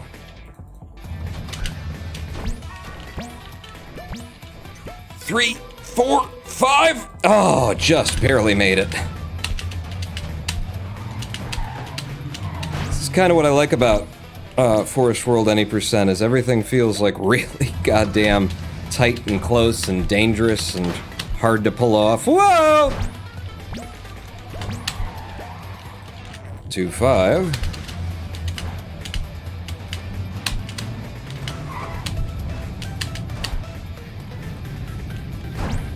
Okay, didn't have a truck, so I made my own. Ooh, yes. No! You pawn! You pawn you! Alright, that's a way of doing it anyway. 2-7, no. Oh, I got it. 2-8. Gotta be aggressive, pawn. Oh, shit, you were too aggressive, pawn. Ooh. God damn it. We're in. 2-9. Nope. What are you doing? Well, I'm sucking. Hard. Come on. 1, 2, 3. Gotta get it. First try. Got it. First try. 3. Yes! Yes! Yes! Oh my god! I didn't realize we had that time to save at the end game, because I was sucking through those last 4 levels, but god damn it!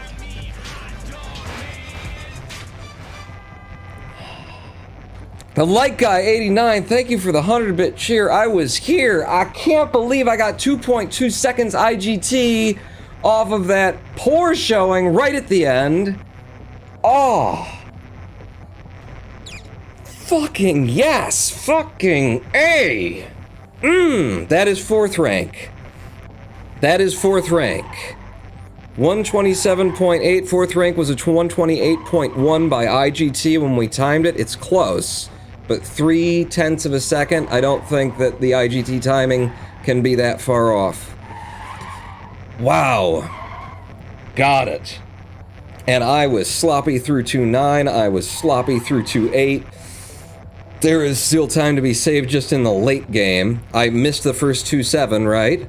But I still got it in for a gold on 2.7, driving our sum of best down to 121.72. We need to save 1 second. 127.8, if I take a second off, that's 126.8. Snakeathon's time is 126.9.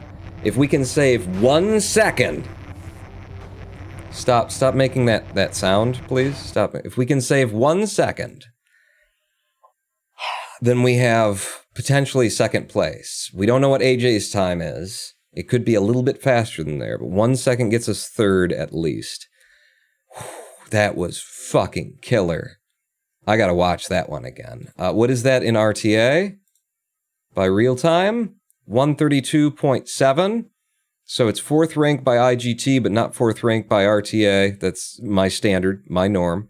That just happens around here, but that's absolutely a 4th rank run. And we only need a second to catch the top 2 leaders.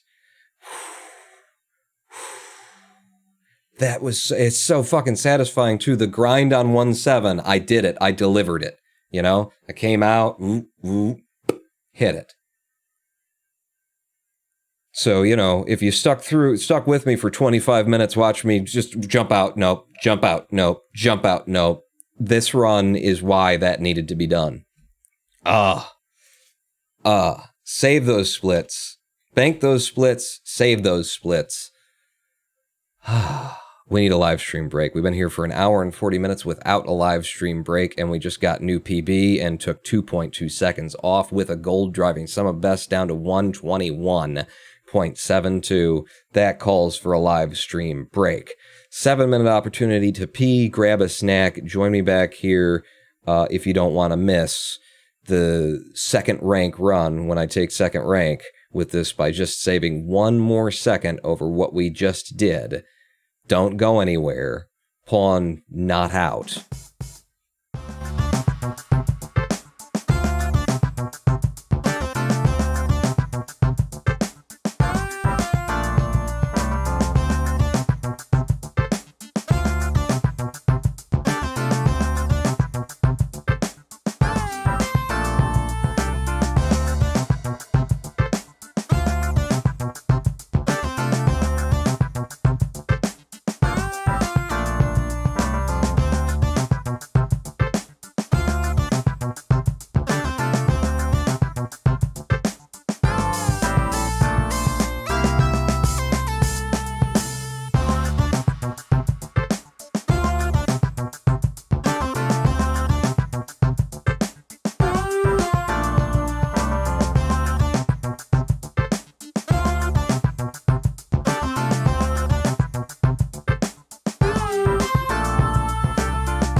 Hello, I am the Ronan Pawn, and welcome back to a Shit, I hit the wrong button. Twitch.tv/Ronan Pawn live stream. I cut the audio. It would have been better if the audio was still playing as I did the intro.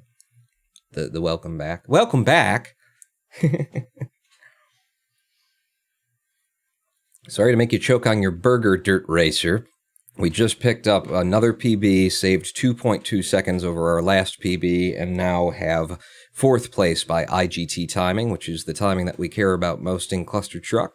And yes, Pawn has a Discord. I do love your taste in music. I burned through, there was just a time when I was YouTubing, and I think when I was transitioning from YouTube to live stream years ago now, that I combed the internet for Creative Commons licensed music that was for commercial use, had the right license on it, and created a catalog of stuff that wasn't just stuff that I can play, but stuff that I liked.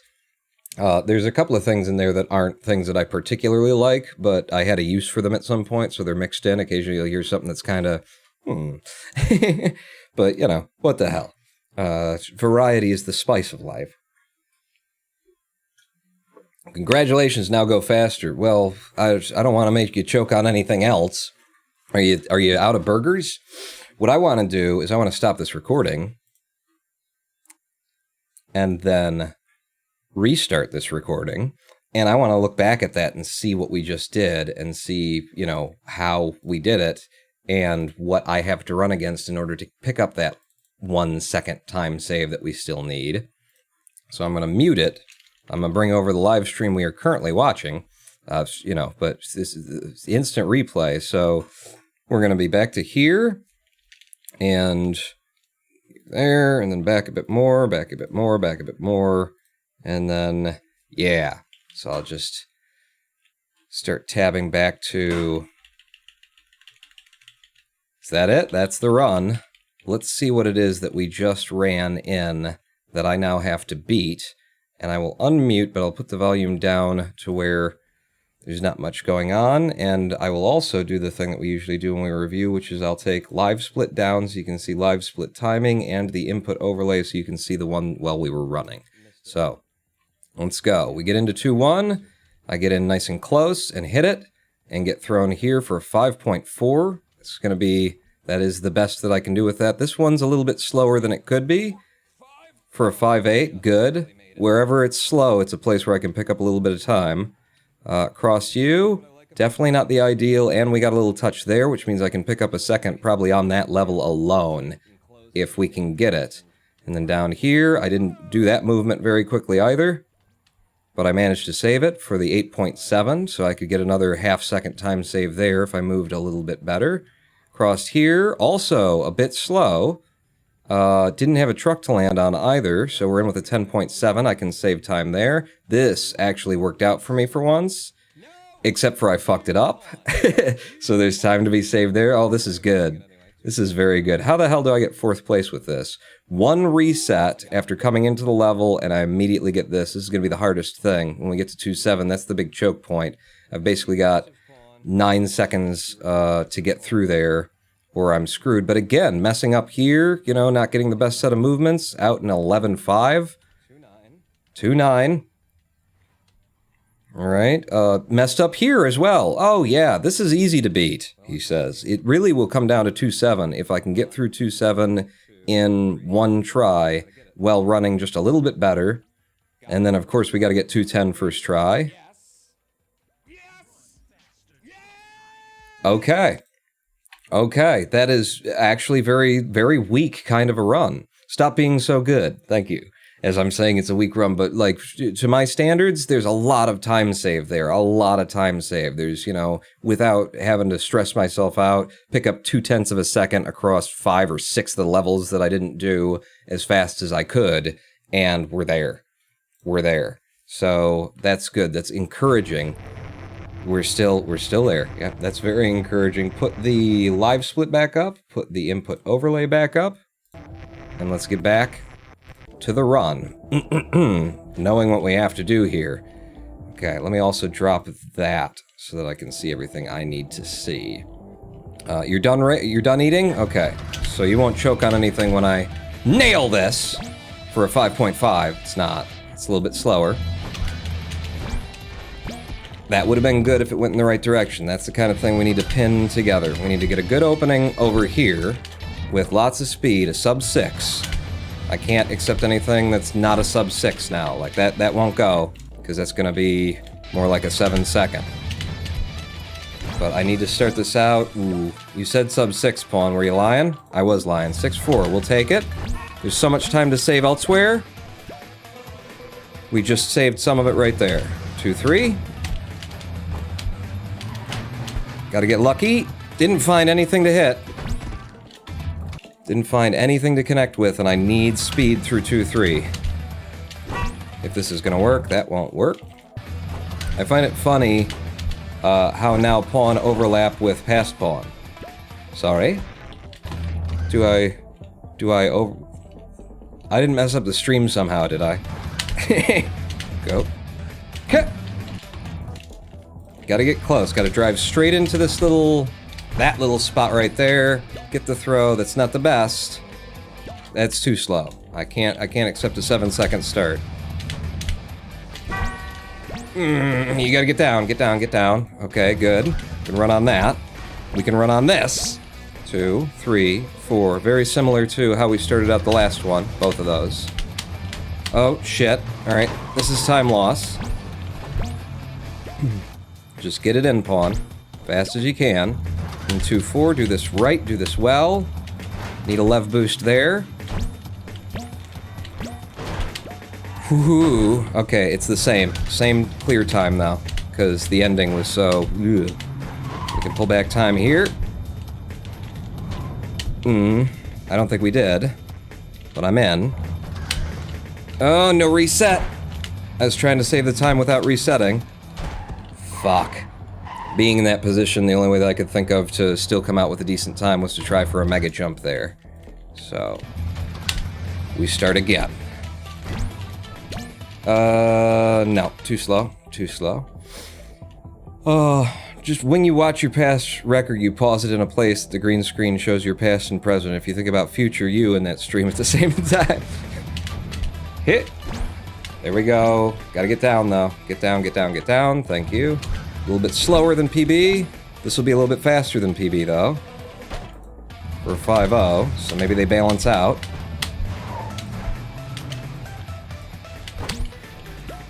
Oh, damn it. That was going so good. Ended up with the same time as we had on the PB. Nice. Smooth. That's time save. Like 0.3 seconds, if I'm correct.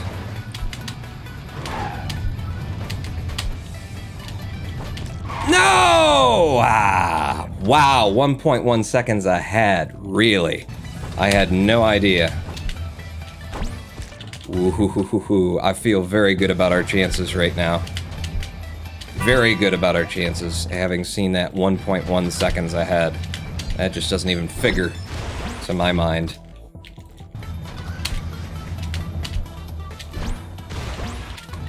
Need the good start with the good kick, though. There you go. Gotta get close, Spawn. Okay, in with the 5-8. Ah, moved into the right a little bit early. When you got that line, just gotta barely. That won't work. That will not work. No, that's a 7-second start. Had the speed, but the height was too much. And that won't work either. This is close. No. Nope. Gotta get close, Pawn. Just get close before you throw it, and then it works. And put us in for the 5-8. Good hit. Oh, yes. Direct at the goal. This is time save. 2-3. Okay. Decent. 2-4.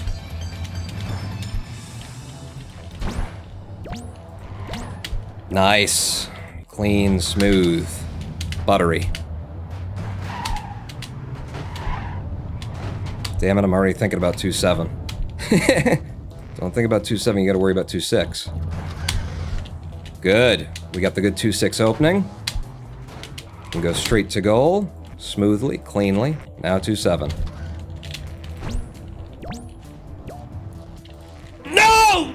Oh, I fucking had it. And I just understeered. Damn it! Damn it! I understeered. I was panicking. I was looking at those things coming at me. The first one was like, I needed more left. Okay, more left. And then the next one I just wasn't ready for. Do you like butter on your toast? Asks I'm Chuck. Do I like butter on my toast? Is this a Ligma thing? I do enjoy butter on my toast. Why? What does that say about me? Ooh, almost slipped through there. Okay, gotta get close, Pawn. Gotta get close. Who doesn't? Who doesn't enjoy buttered toast? You know? I wouldn't vote for a man who doesn't like buttered toast. I tell you what, that's how I'm gonna vote. I'm gonna vote based on my fear of somebody taking away my guns, somebody coming in and taking away my police officers, somebody coming in and taking away the butter away from my toast. Instead of, considering for half a second whether or not these people actually have my interests in mind or their own. Because I'm an American voter. Boom, boom, go in. 5.1. We got great times going now, but my hands are getting shaky. Okay, this is good. Ooh, almost died on it, actually. Didn't realize I was already out of lev. I missed the lev, and then that threw me off. 1.4 seconds ahead in the first 3 levels. Telling you, buddy. What about powdered toast? You mean like dehydrated toast? I gotta put my toast in. I don't like my toast watery. Oh, thank you for that. Safe and straight in for a 5-0. Whoa. Okay, just give me the rocket launch straight to goal then. 2-4. Shit. I used an extra lev that I shouldn't have. Slowed me down a bit. Lost time there. Ooh, don't like where you are. You slowed me down too. Yep, all of this is slowing me down. Everything across this level is time loss. Damn it. I was trying to save the time by... Holy. Trying to do something crazy to try and get it back. No. Dead run. And I can't actually get that one in. I didn't have enough lev anyway, if I didn't hit the poles, so... Ren and Stimpy? Powdered toast? Do you have any salve? How do you think Abraham Lincoln cured scurvy? Salve! Lady Pawn is a big Ren and Stimpy fan, so she's been showing me some stuff lately. Trying to find stuff, too. Ren and Stimpy, not an easy thing to come by in 2020. That was a beautiful opening. Let's follow it with a immediate death on 2-2.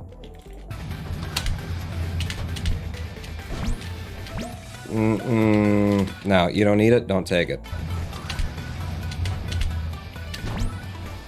Again, I don't need it, but I think I'll take it. Ooh. Didn't watch Ren and Stimpy. Is it worth it? I don't know. I don't know. If you didn't see it before, if it's, like, worth looking into now. Thank you for 5-3. I messed that up. I just came in wrong. I don't know. You know, it's entertaining. It's a bit of its time. It does something, you know, that you've probably seen a bit of in modern animation that really wasn't being done when Ren and Stimpy was doing it. In terms of just a lot of sort of gross out still panels and things. Oh, come on! The speed, just not the directionality on these. There you go. That gets me in. So I don't know if, like, watching it from scratch for start would be the entertaining experience that it was when it was happening the first time. Couldn't say. I'll take the 6.8. Just to get a run going here.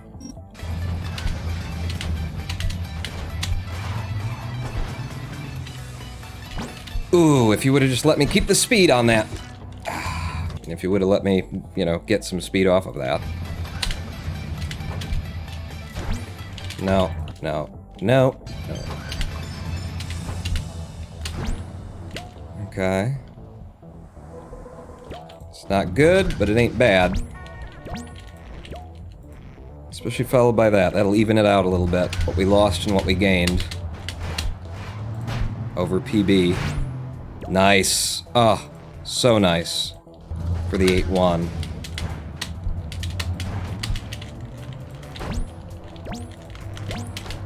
Shit! Didn't die. Okay, started this out sloppy. It's still, and I'm carrying it through pretty sloppy too. Oh shit. Not at all what I wanted to happen there. Let's get 2-6. Good, got it. Land you. Straight to you guys, get a little extra speed. Now 2-7. Damn it. I gotta come out, and then come in and get hit by it. That's your method, Pawn. There you go.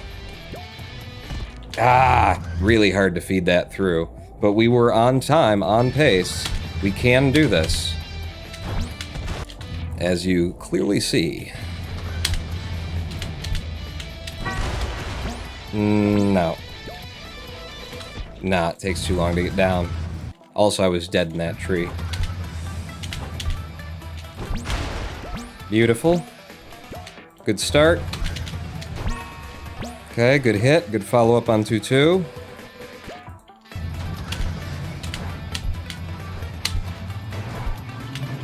Shit, I saw that coming. God damn it. Slow as balls through here.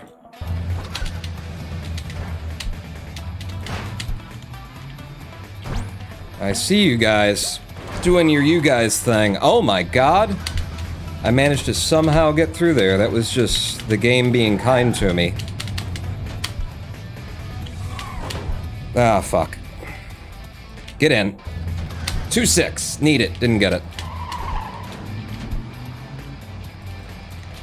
No! And then I overleved and went over the next thing. Trying to recover it. Do it again.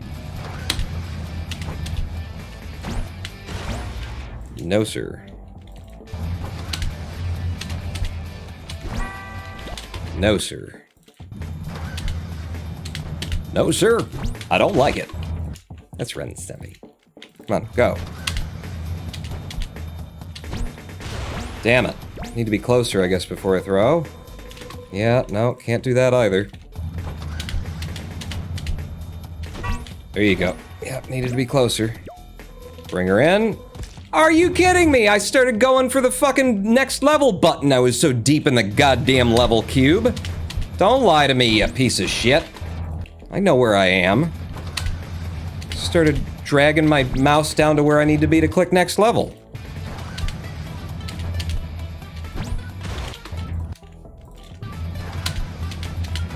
Get me started.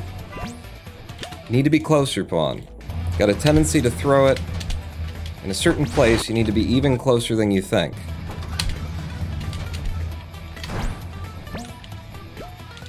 Yeah, no, that won't do. Alright, well that's fast enough for me to say, fuck it, I need to run. Need to be running, and this helps out a lot, balancing what we take as a loss on 2-1. No! Those were set up in a good way if I could have hit them just right. Could have come in with a sub-8.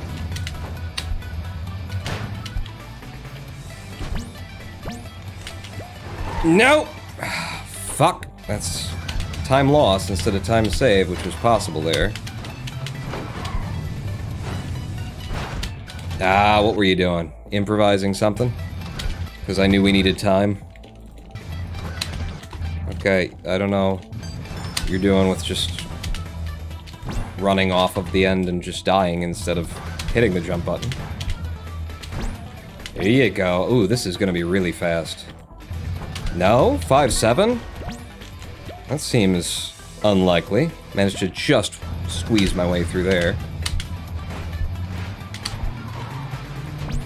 Yeah, that's the one. Beautiful. Now 2-4.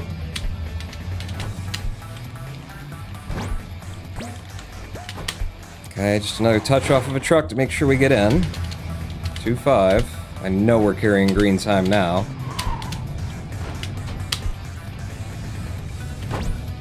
Okay, that works. Reset coming into 2-6. We got the good 2-6. If we didn't, we'd be losing time. Nope. Fuck, that doesn't, no. Lost run. Lost run. There you go. That's what you needed to do. On the first or second try. Hang on.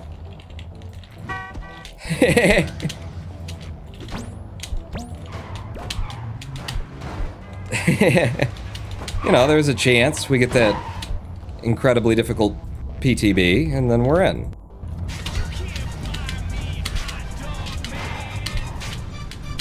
Can you throw a truck in the fence on 2-8 and 2-9 like you do on 2-2? I have tried it in the past, and didn't find that there's anything consistent to that one. You know, 2-2 is a little bit inconsistent, but trying to do that one just never worked. I didn't even see the signs that it might work, you know? So, could be possible. If it is, I don't know. It's been a while since I tried it. I could go back to it, but we don't need it now. I'm not gonna add it. Oh, that's beautiful. Come on, just get to there. Not like that. You just would have landed.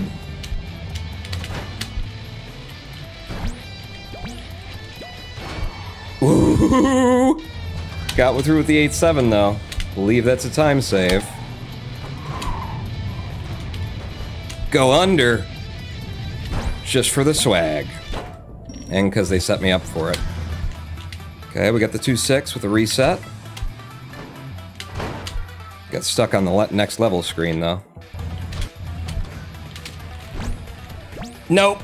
Nope. Gotta get it first try. And that was like getting it. It was just, you know, too much angle. Too much angle to it, but at least I made connection with it very quickly.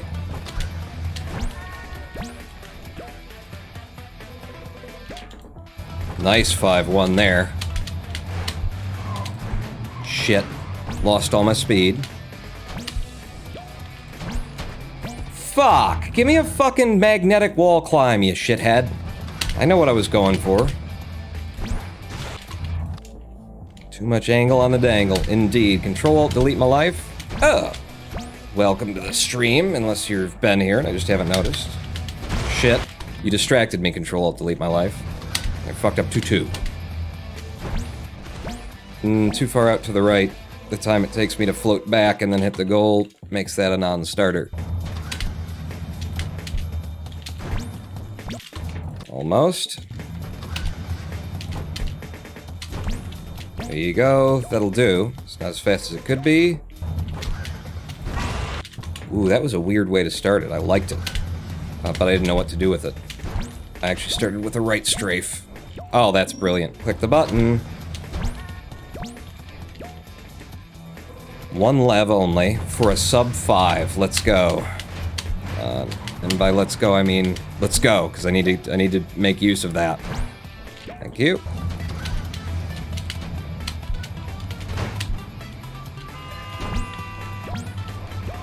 No! Ah, I was cutting all the angles, all the corners, 2 seconds ahead. It's trying too hard. You shouldn't be over-aggressive in the places that you don't need it, Vaughn. Okay, I messed that up. I just came in wrong. Still thinking about the one that I didn't get. About the fish that got away. The fish that got away? The fish that got away. Nope. Do it again. Don't forget to Alt F4. Alt F4 for luck, everybody! Ooh! There's a good Alt F4. Oh, fuck you, tree. Who put that tree there? Which of the designers put that tree there? If it weren't there, I'd be in the goal right now. Who put these rocks here? Which designer?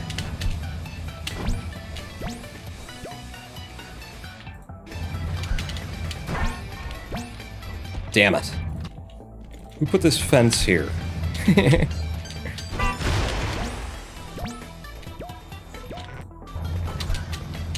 There we go. I finally came into it right. Nice 5-3. Good launch. 2-4.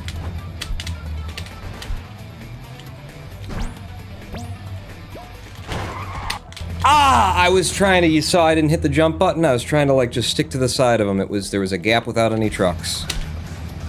Wow. Did you see that? It was crazy. I like went down the front of the truck and then scooped the side of him.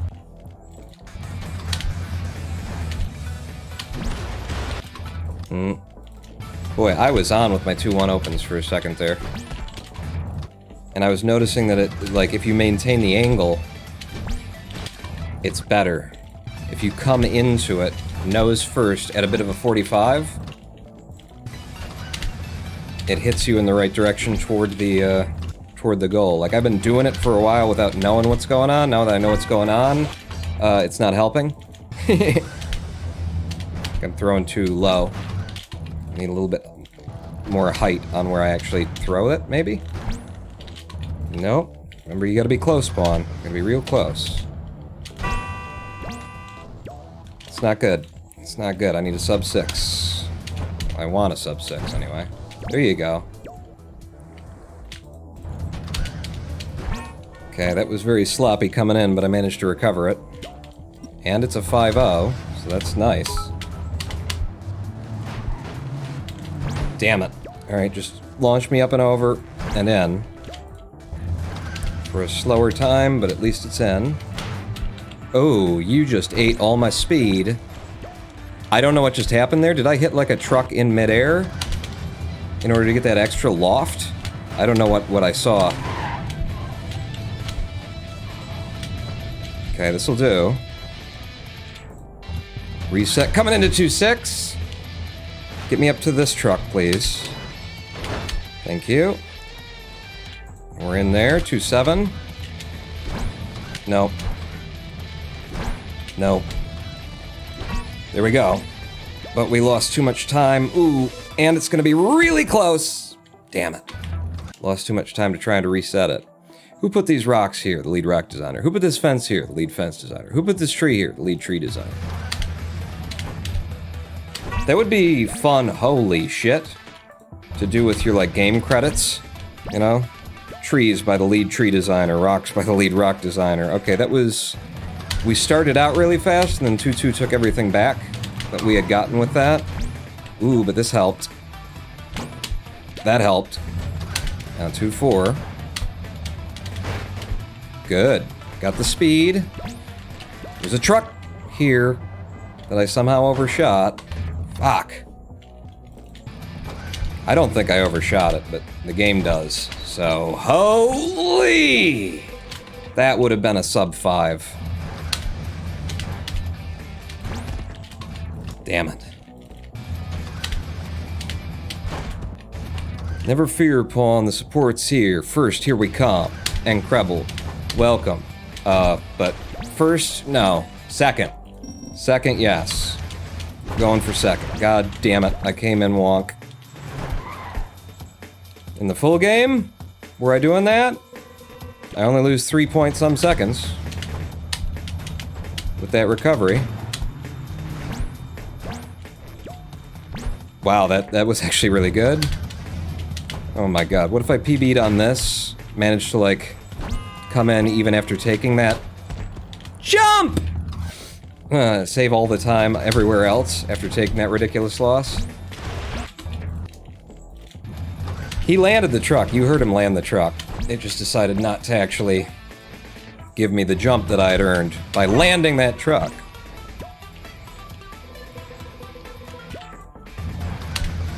Okay, good opening so far, I think. Oh, shit! Just a little bit too low. But I mean, that's what I'm going for, is straight and low and fast. That's not good. But we'll run on it. Almost. That's better. It's not great, but it's good. Get me in. Oh, I could have slid through there if I just pulled a millimeter to the left at just the right moment. That's how I'd like them all to open right there.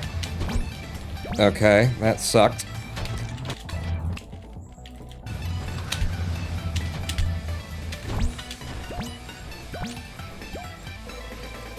Yeah!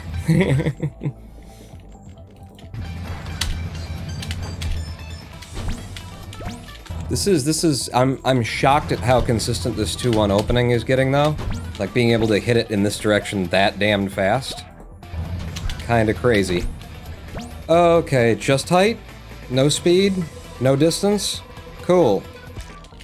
I'll just die on the edge of the goal, then.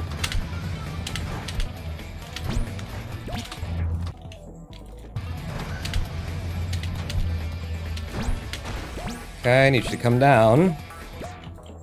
6-0, not great, but it's okay, because 2-2 is doing that thing where it fucks me over every time.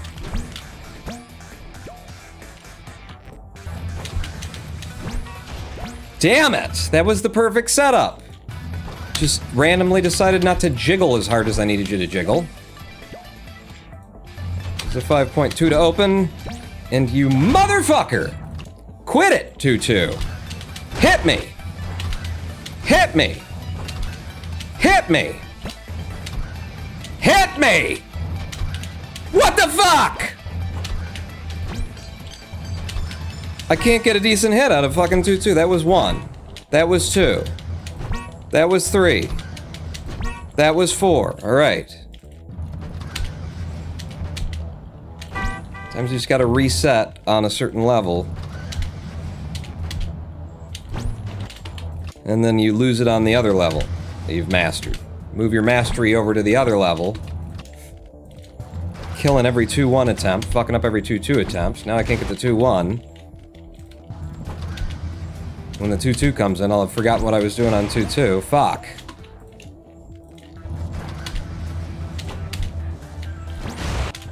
Too low, too close. Come on! No! No! Alright. That sucks. Especially since I wasn't in the goal plane. It was a free game, right? No. No. Clustertruck, relatively cheap though on Steam. Landfall Games. Shouldn't be a free game either. It's really well designed. Fuck you! 2-2. Doing it to me. Look at the 2-1. And then look at the... There we go. There we go. 2-3. Uh-oh. Alright, no, it's not bad. Now it's bad. I gotta hit you. and just get out of that level before we lose any more time.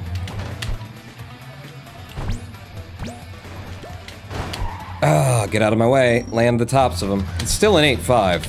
It's not bad. Go under. Just for swag. Okay. Reset came in. I'm on the wrong truck. Really sucks. No. And I got stuck. It really sucks. Gotta save it right here, pawn.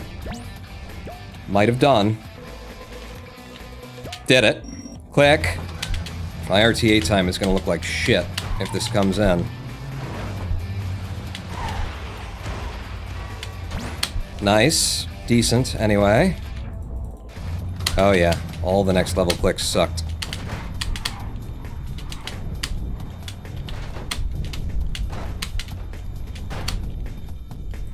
Two, three, four, we're in.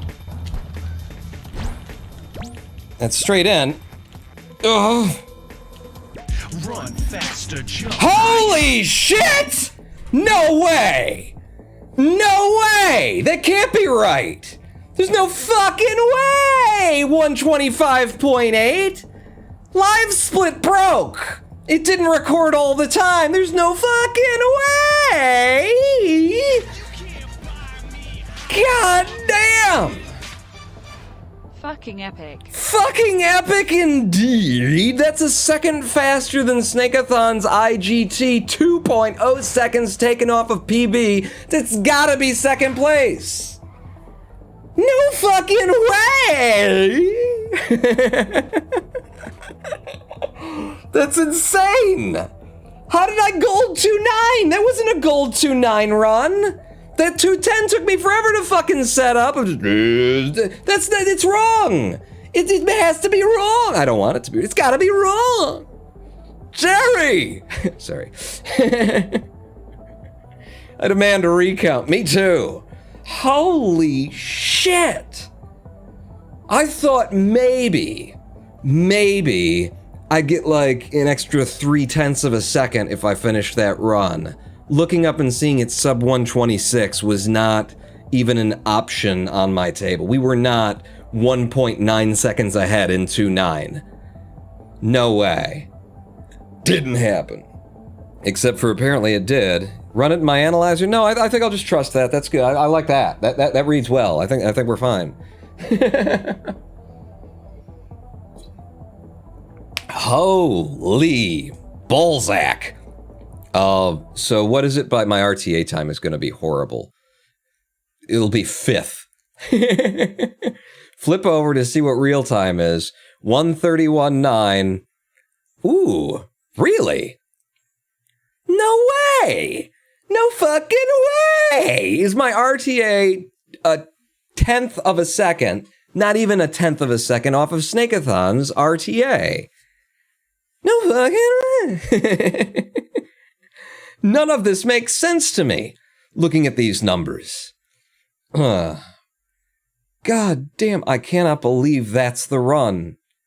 I had no idea I was going that fast. Alright, back to game time. Let's bank those splits, save those splits, and stop this recording and review.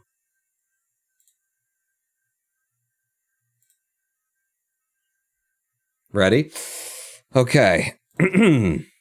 Let's see what I just did, because that's fucking insane. It's hard for me to believe. It's very, very hard for me to believe. So here's our video. How long were we recording since the last PB? About a half an hour, apparently. So there's a lot of me yelling no fucking way at some point. This is the run. Holy shit. All right, go back. Go back, go back, go back, go back, go back, go back, go back, go back, go back, go back, go back, go back. All right, drop the overlays. Yes, Dramatian, yes, drop the overlays. Live split down, input overlay off. All right, here's the run. So, we start in 2-1 with me shouting. There you go. Hit there, we come across just barely clearing the fence for 5-6, but that's not the fastest I can get. It's good, 5-6 is good. 5-2, very good. So we're 0.4 seconds ahead. I got a little like rub that slowed me down there, and then I got a rub that slowed me down there as well, coming off of you for a 0.8. We just must have sucked in PB a lot worse. I did this well, I believe, except for, did I get across the tops of them? No, got squeezed in the middle for an 8.5. Yes, shut up. I'm already saying it, me, from the past. 1.0. This was kind of slow. 10.4, it doesn't read slow, but it looked slow in terms of movement. I reset, came in on the wrong truck, which means that we lose time there because I got stuck on it. Back down to 0.4 seconds ahead. Got this out. And that's our first gold of a 1.1. Holy shit. And then this one, I decided not to go for anything too crazy and just do like my usual method. Touching down on that truck while it jumps the rock is actually, ideal for my usual method. And because I knew we had some good time, then we come through here. A little bit sloppy on that. You don't want to be like leving 5 times to get to goal for a 12.5. I turn around. I set it up. How is this a gold? How is that gold? I mean, it's a sub 6 second clear. I get it, but it just doesn't look to my eyes. There's no fucking way! It just... I guess because I've been running this for 2 days straight, my eyes are looking for more and more and more speed on everything. God damn. I just think a lot of the spots are slow. I mean, world record is 1:14 or something. What the hell's the world record again? It's like 12 seconds below. World record is 1:19. It's a 1 minute 14 second. We just put in a 1:25. So it's 11 seconds set time save over the run that I just put in by IGT is world record. And I think I just left a lot of time in a lot of places. That's down mainly to pulling off 2 very difficult tricks in the middle of the run that I'm not even going for. But I think we've got second place. We gotta have second place. It was a real fast reset press on 210. Did Jesus, I didn't even notice that I hit reset coming into 210, but that would make sense. I usually would. We definitely did so coming into 2.6 in order to try and get the right method there. Here, reset, turn, throw. It just seems like even that turn, it felt like I'm hovering in midair trying to line it up, a couple of tenths of seconds longer than I would expect to. It just blows my mind. Let's run it through the friggin' analyzer. Let's run it through the analyzer that I wrote in Python for not exactly this purpose, but it's become this purpose. PyCharm's already open from yesterday. I never closed it down. Okay. Let me make sure that the Clustertruck RP is set back to what it's supposed to be on these values. 97 on you. Yeah, all the Clustertruck RP stuff needs to just be undunded. All right, so we'll restart this. Okay. We'll open up the split analyzer. And we'll open up the run that I just had, which would be on M, and it'll be just M. Yeah, custom RTMP. Oh, right, this isn't, I don't record MP4. If I open it up, I record a TS. Are you going to open TS? I think it will. That's the current one, probably? What am I looking at? Date modified. This is the one that's running now. This is the one that the run's in. It is able to open it. It will throw some little errors because it's not exactly the format that it expects, but MP4, it's like a different wrapper or something. So now I will scrub to the beginning of the run, if we can find it. That is, okay, so that's the run. And then if I drag back from here, this is going to be hard because I never integrated the zoom timeline features. It's going to be really hard. It's going to be a lot of work trying to integrate zoom timeline features on here that needed to be there. Yeah, I might not be able to get an analysis of this because it's so long. Let me pull the other end of the analysis into wherever the end is.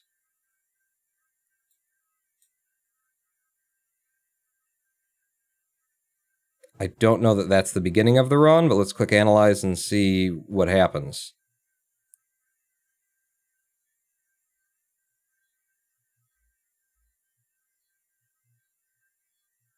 I think that is the beginning of the run, and I think also that it didn't actually catch the beginning of the run. How's my CPU doing right now? 165.2. Any dropped frames while I'm trying to process this and stuff? I think I found the beginning of the run, but it didn't start the run because it didn't see the level complete screen. So I need to move it back by 1 extra tick, and that's going to be the problematic thing. I need like 1 pixel's worth of movement on this bar in order to get it to the beginning of the run. And if I don't just sit here and let it run, I have to like reopen everything and refine these spots, because this was another thing. It's in my notes. If we go to my notes, to-dos, at the top, somewhere in here is like the ability to cancel it, add cancel analysis functionality, and I just hadn't done that. Oops.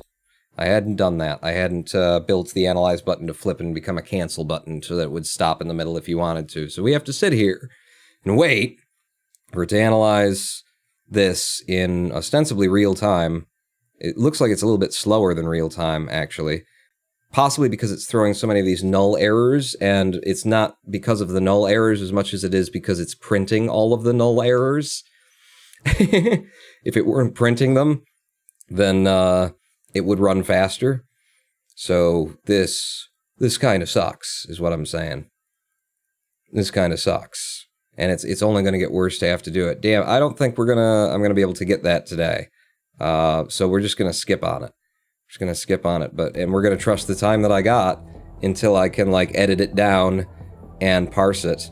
Yeah, Python is great. Yeah, when it writes to the console, it takes time. I love Python, though. Love the language. It's just not particularly efficient, but it is incredibly, you know, movable, roundable. You know? Just a text file with the code in it. Move it to something that's got Python on it, run it, it's running.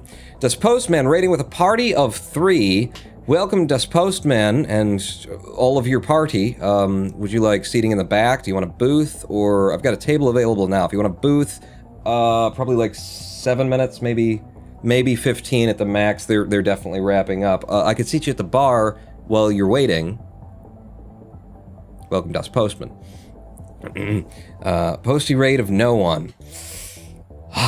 I think I just want to watch it again. I just want to watch it again. Like, after that, I'm done. I'm fucking done. There's, you know, certain days, 2.5 hours in, you get what you came for. It's 2 days getting here. I'm going to take it and walk away. I'm going to be a winner, Mom. I'm going to be a winner. I'd like to watch it again, and this time I'd like to actually watch it with the audio. So this is our second place, almost certainly anyway, our second place Forest World segment speedrun. So turn the volume up, and I will be in fact, I'll just go away. What if I went away? What if I wasn't here? And then you guys just watch this. Well designed. Fuck you! 2-2. Doing it to me. Look at the 2-1. And then look at the... There we go. There we go. 2-3. Uh-oh. Alright, no, it's not bad. Now it's bad. I gotta hit you. And just get out of that level before we lose any more time. Ah, get out of my way. Land the tops of them. It's still an 8-5. It's not bad. Go under. Just for swag. Okay. Reset came in. I'm on the wrong truck. Really sucks. No. And I got stuck. It really sucks. Gotta save it right here, pawn. Might have done. Did it. Click. My RTA time is gonna look like shit if this comes in. Nice. Decent, anyway. Oh yeah, all the next level clicks sucked.